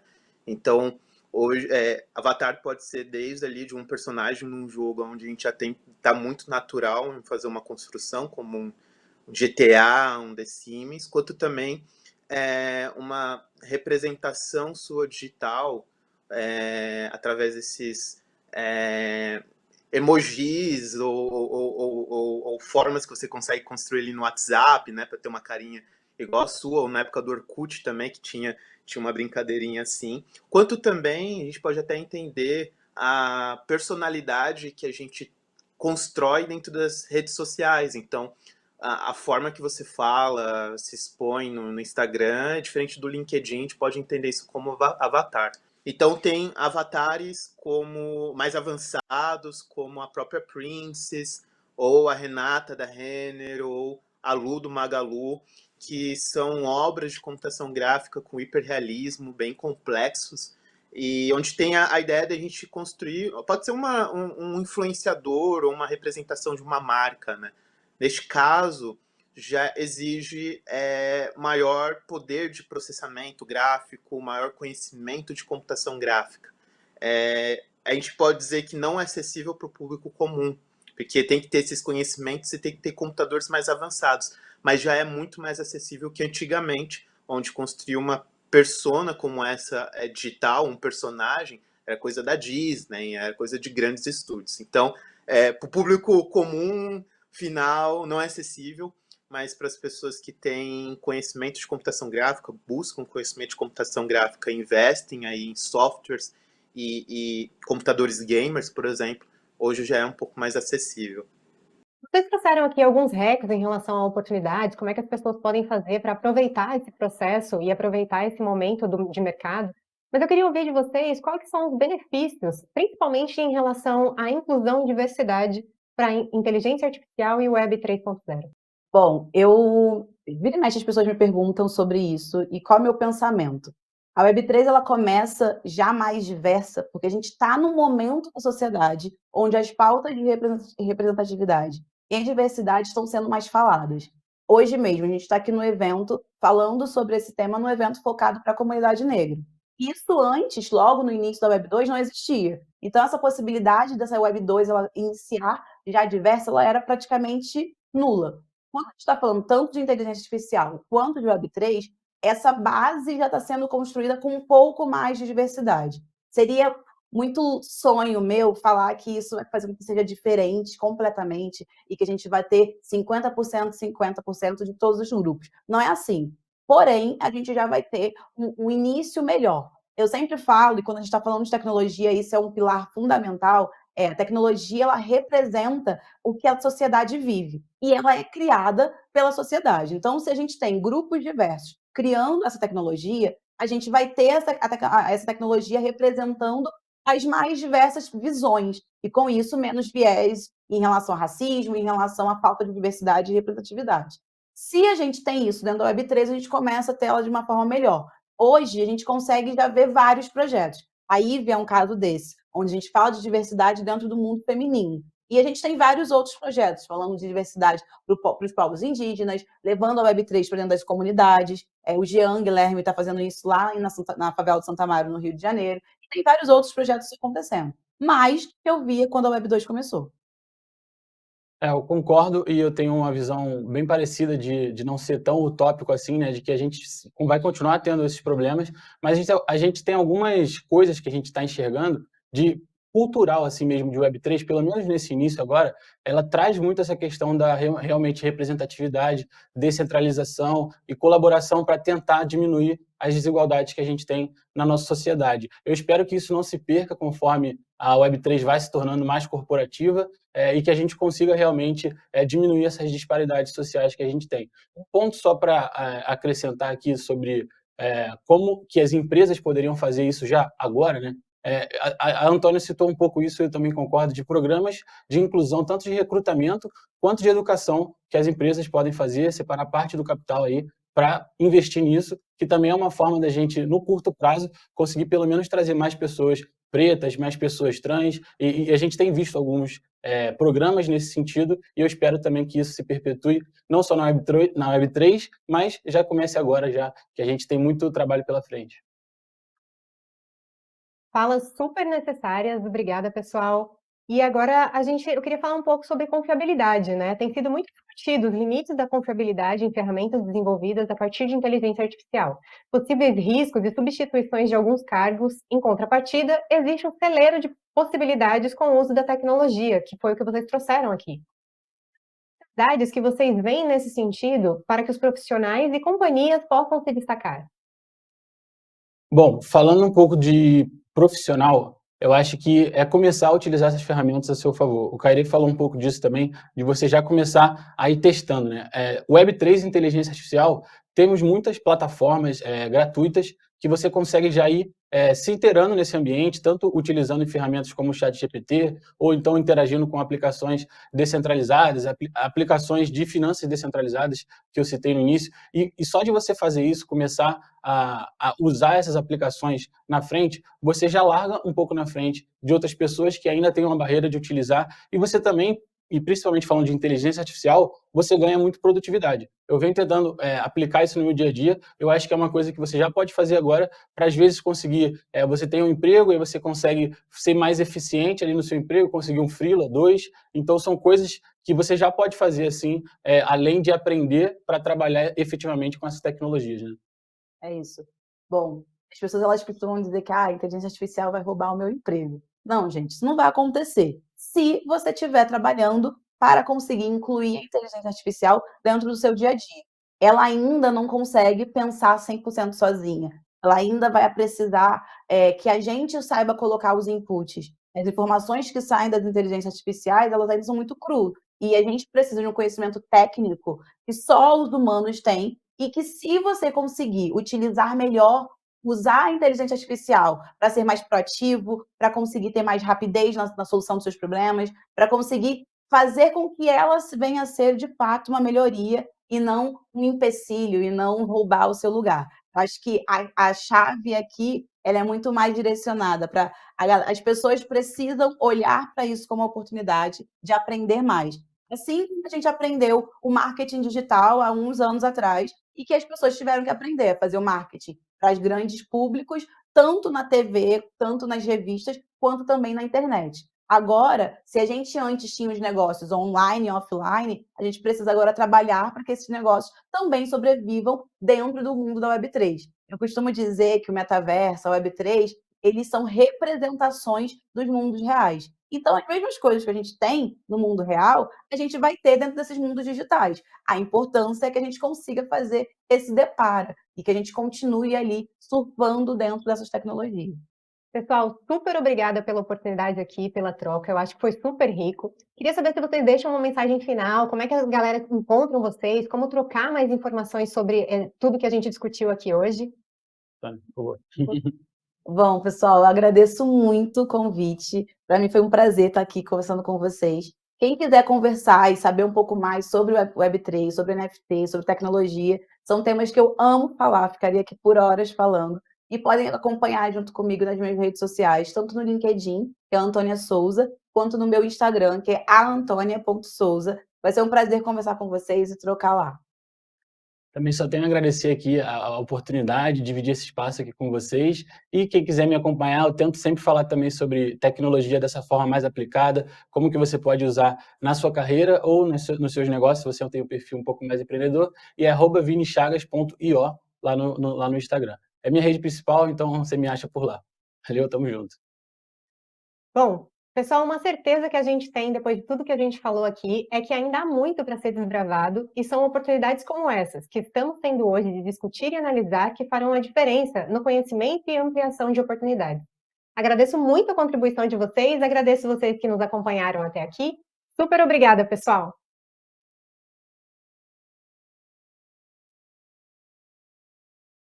Que dia, hein? De desafios para a equidade racial a como os robôs podem destravar oportunidades.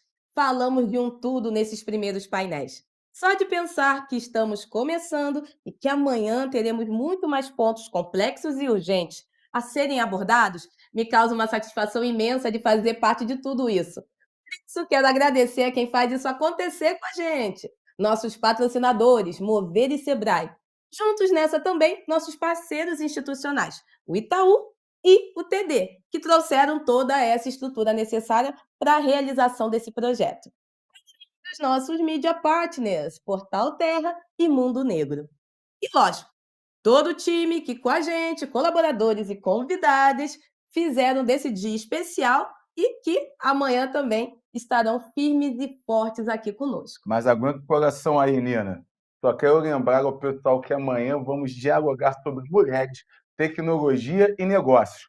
Falaremos sobre a Creator Economy e quais oportunidades todos nós temos nesse universo. E por falar em universo, eu quero falar de metaverso, NFT, trend ou um futuro. O dia de amanhã vai ser de arrasar, porque teremos um super talk de afrofuturismo imperdível.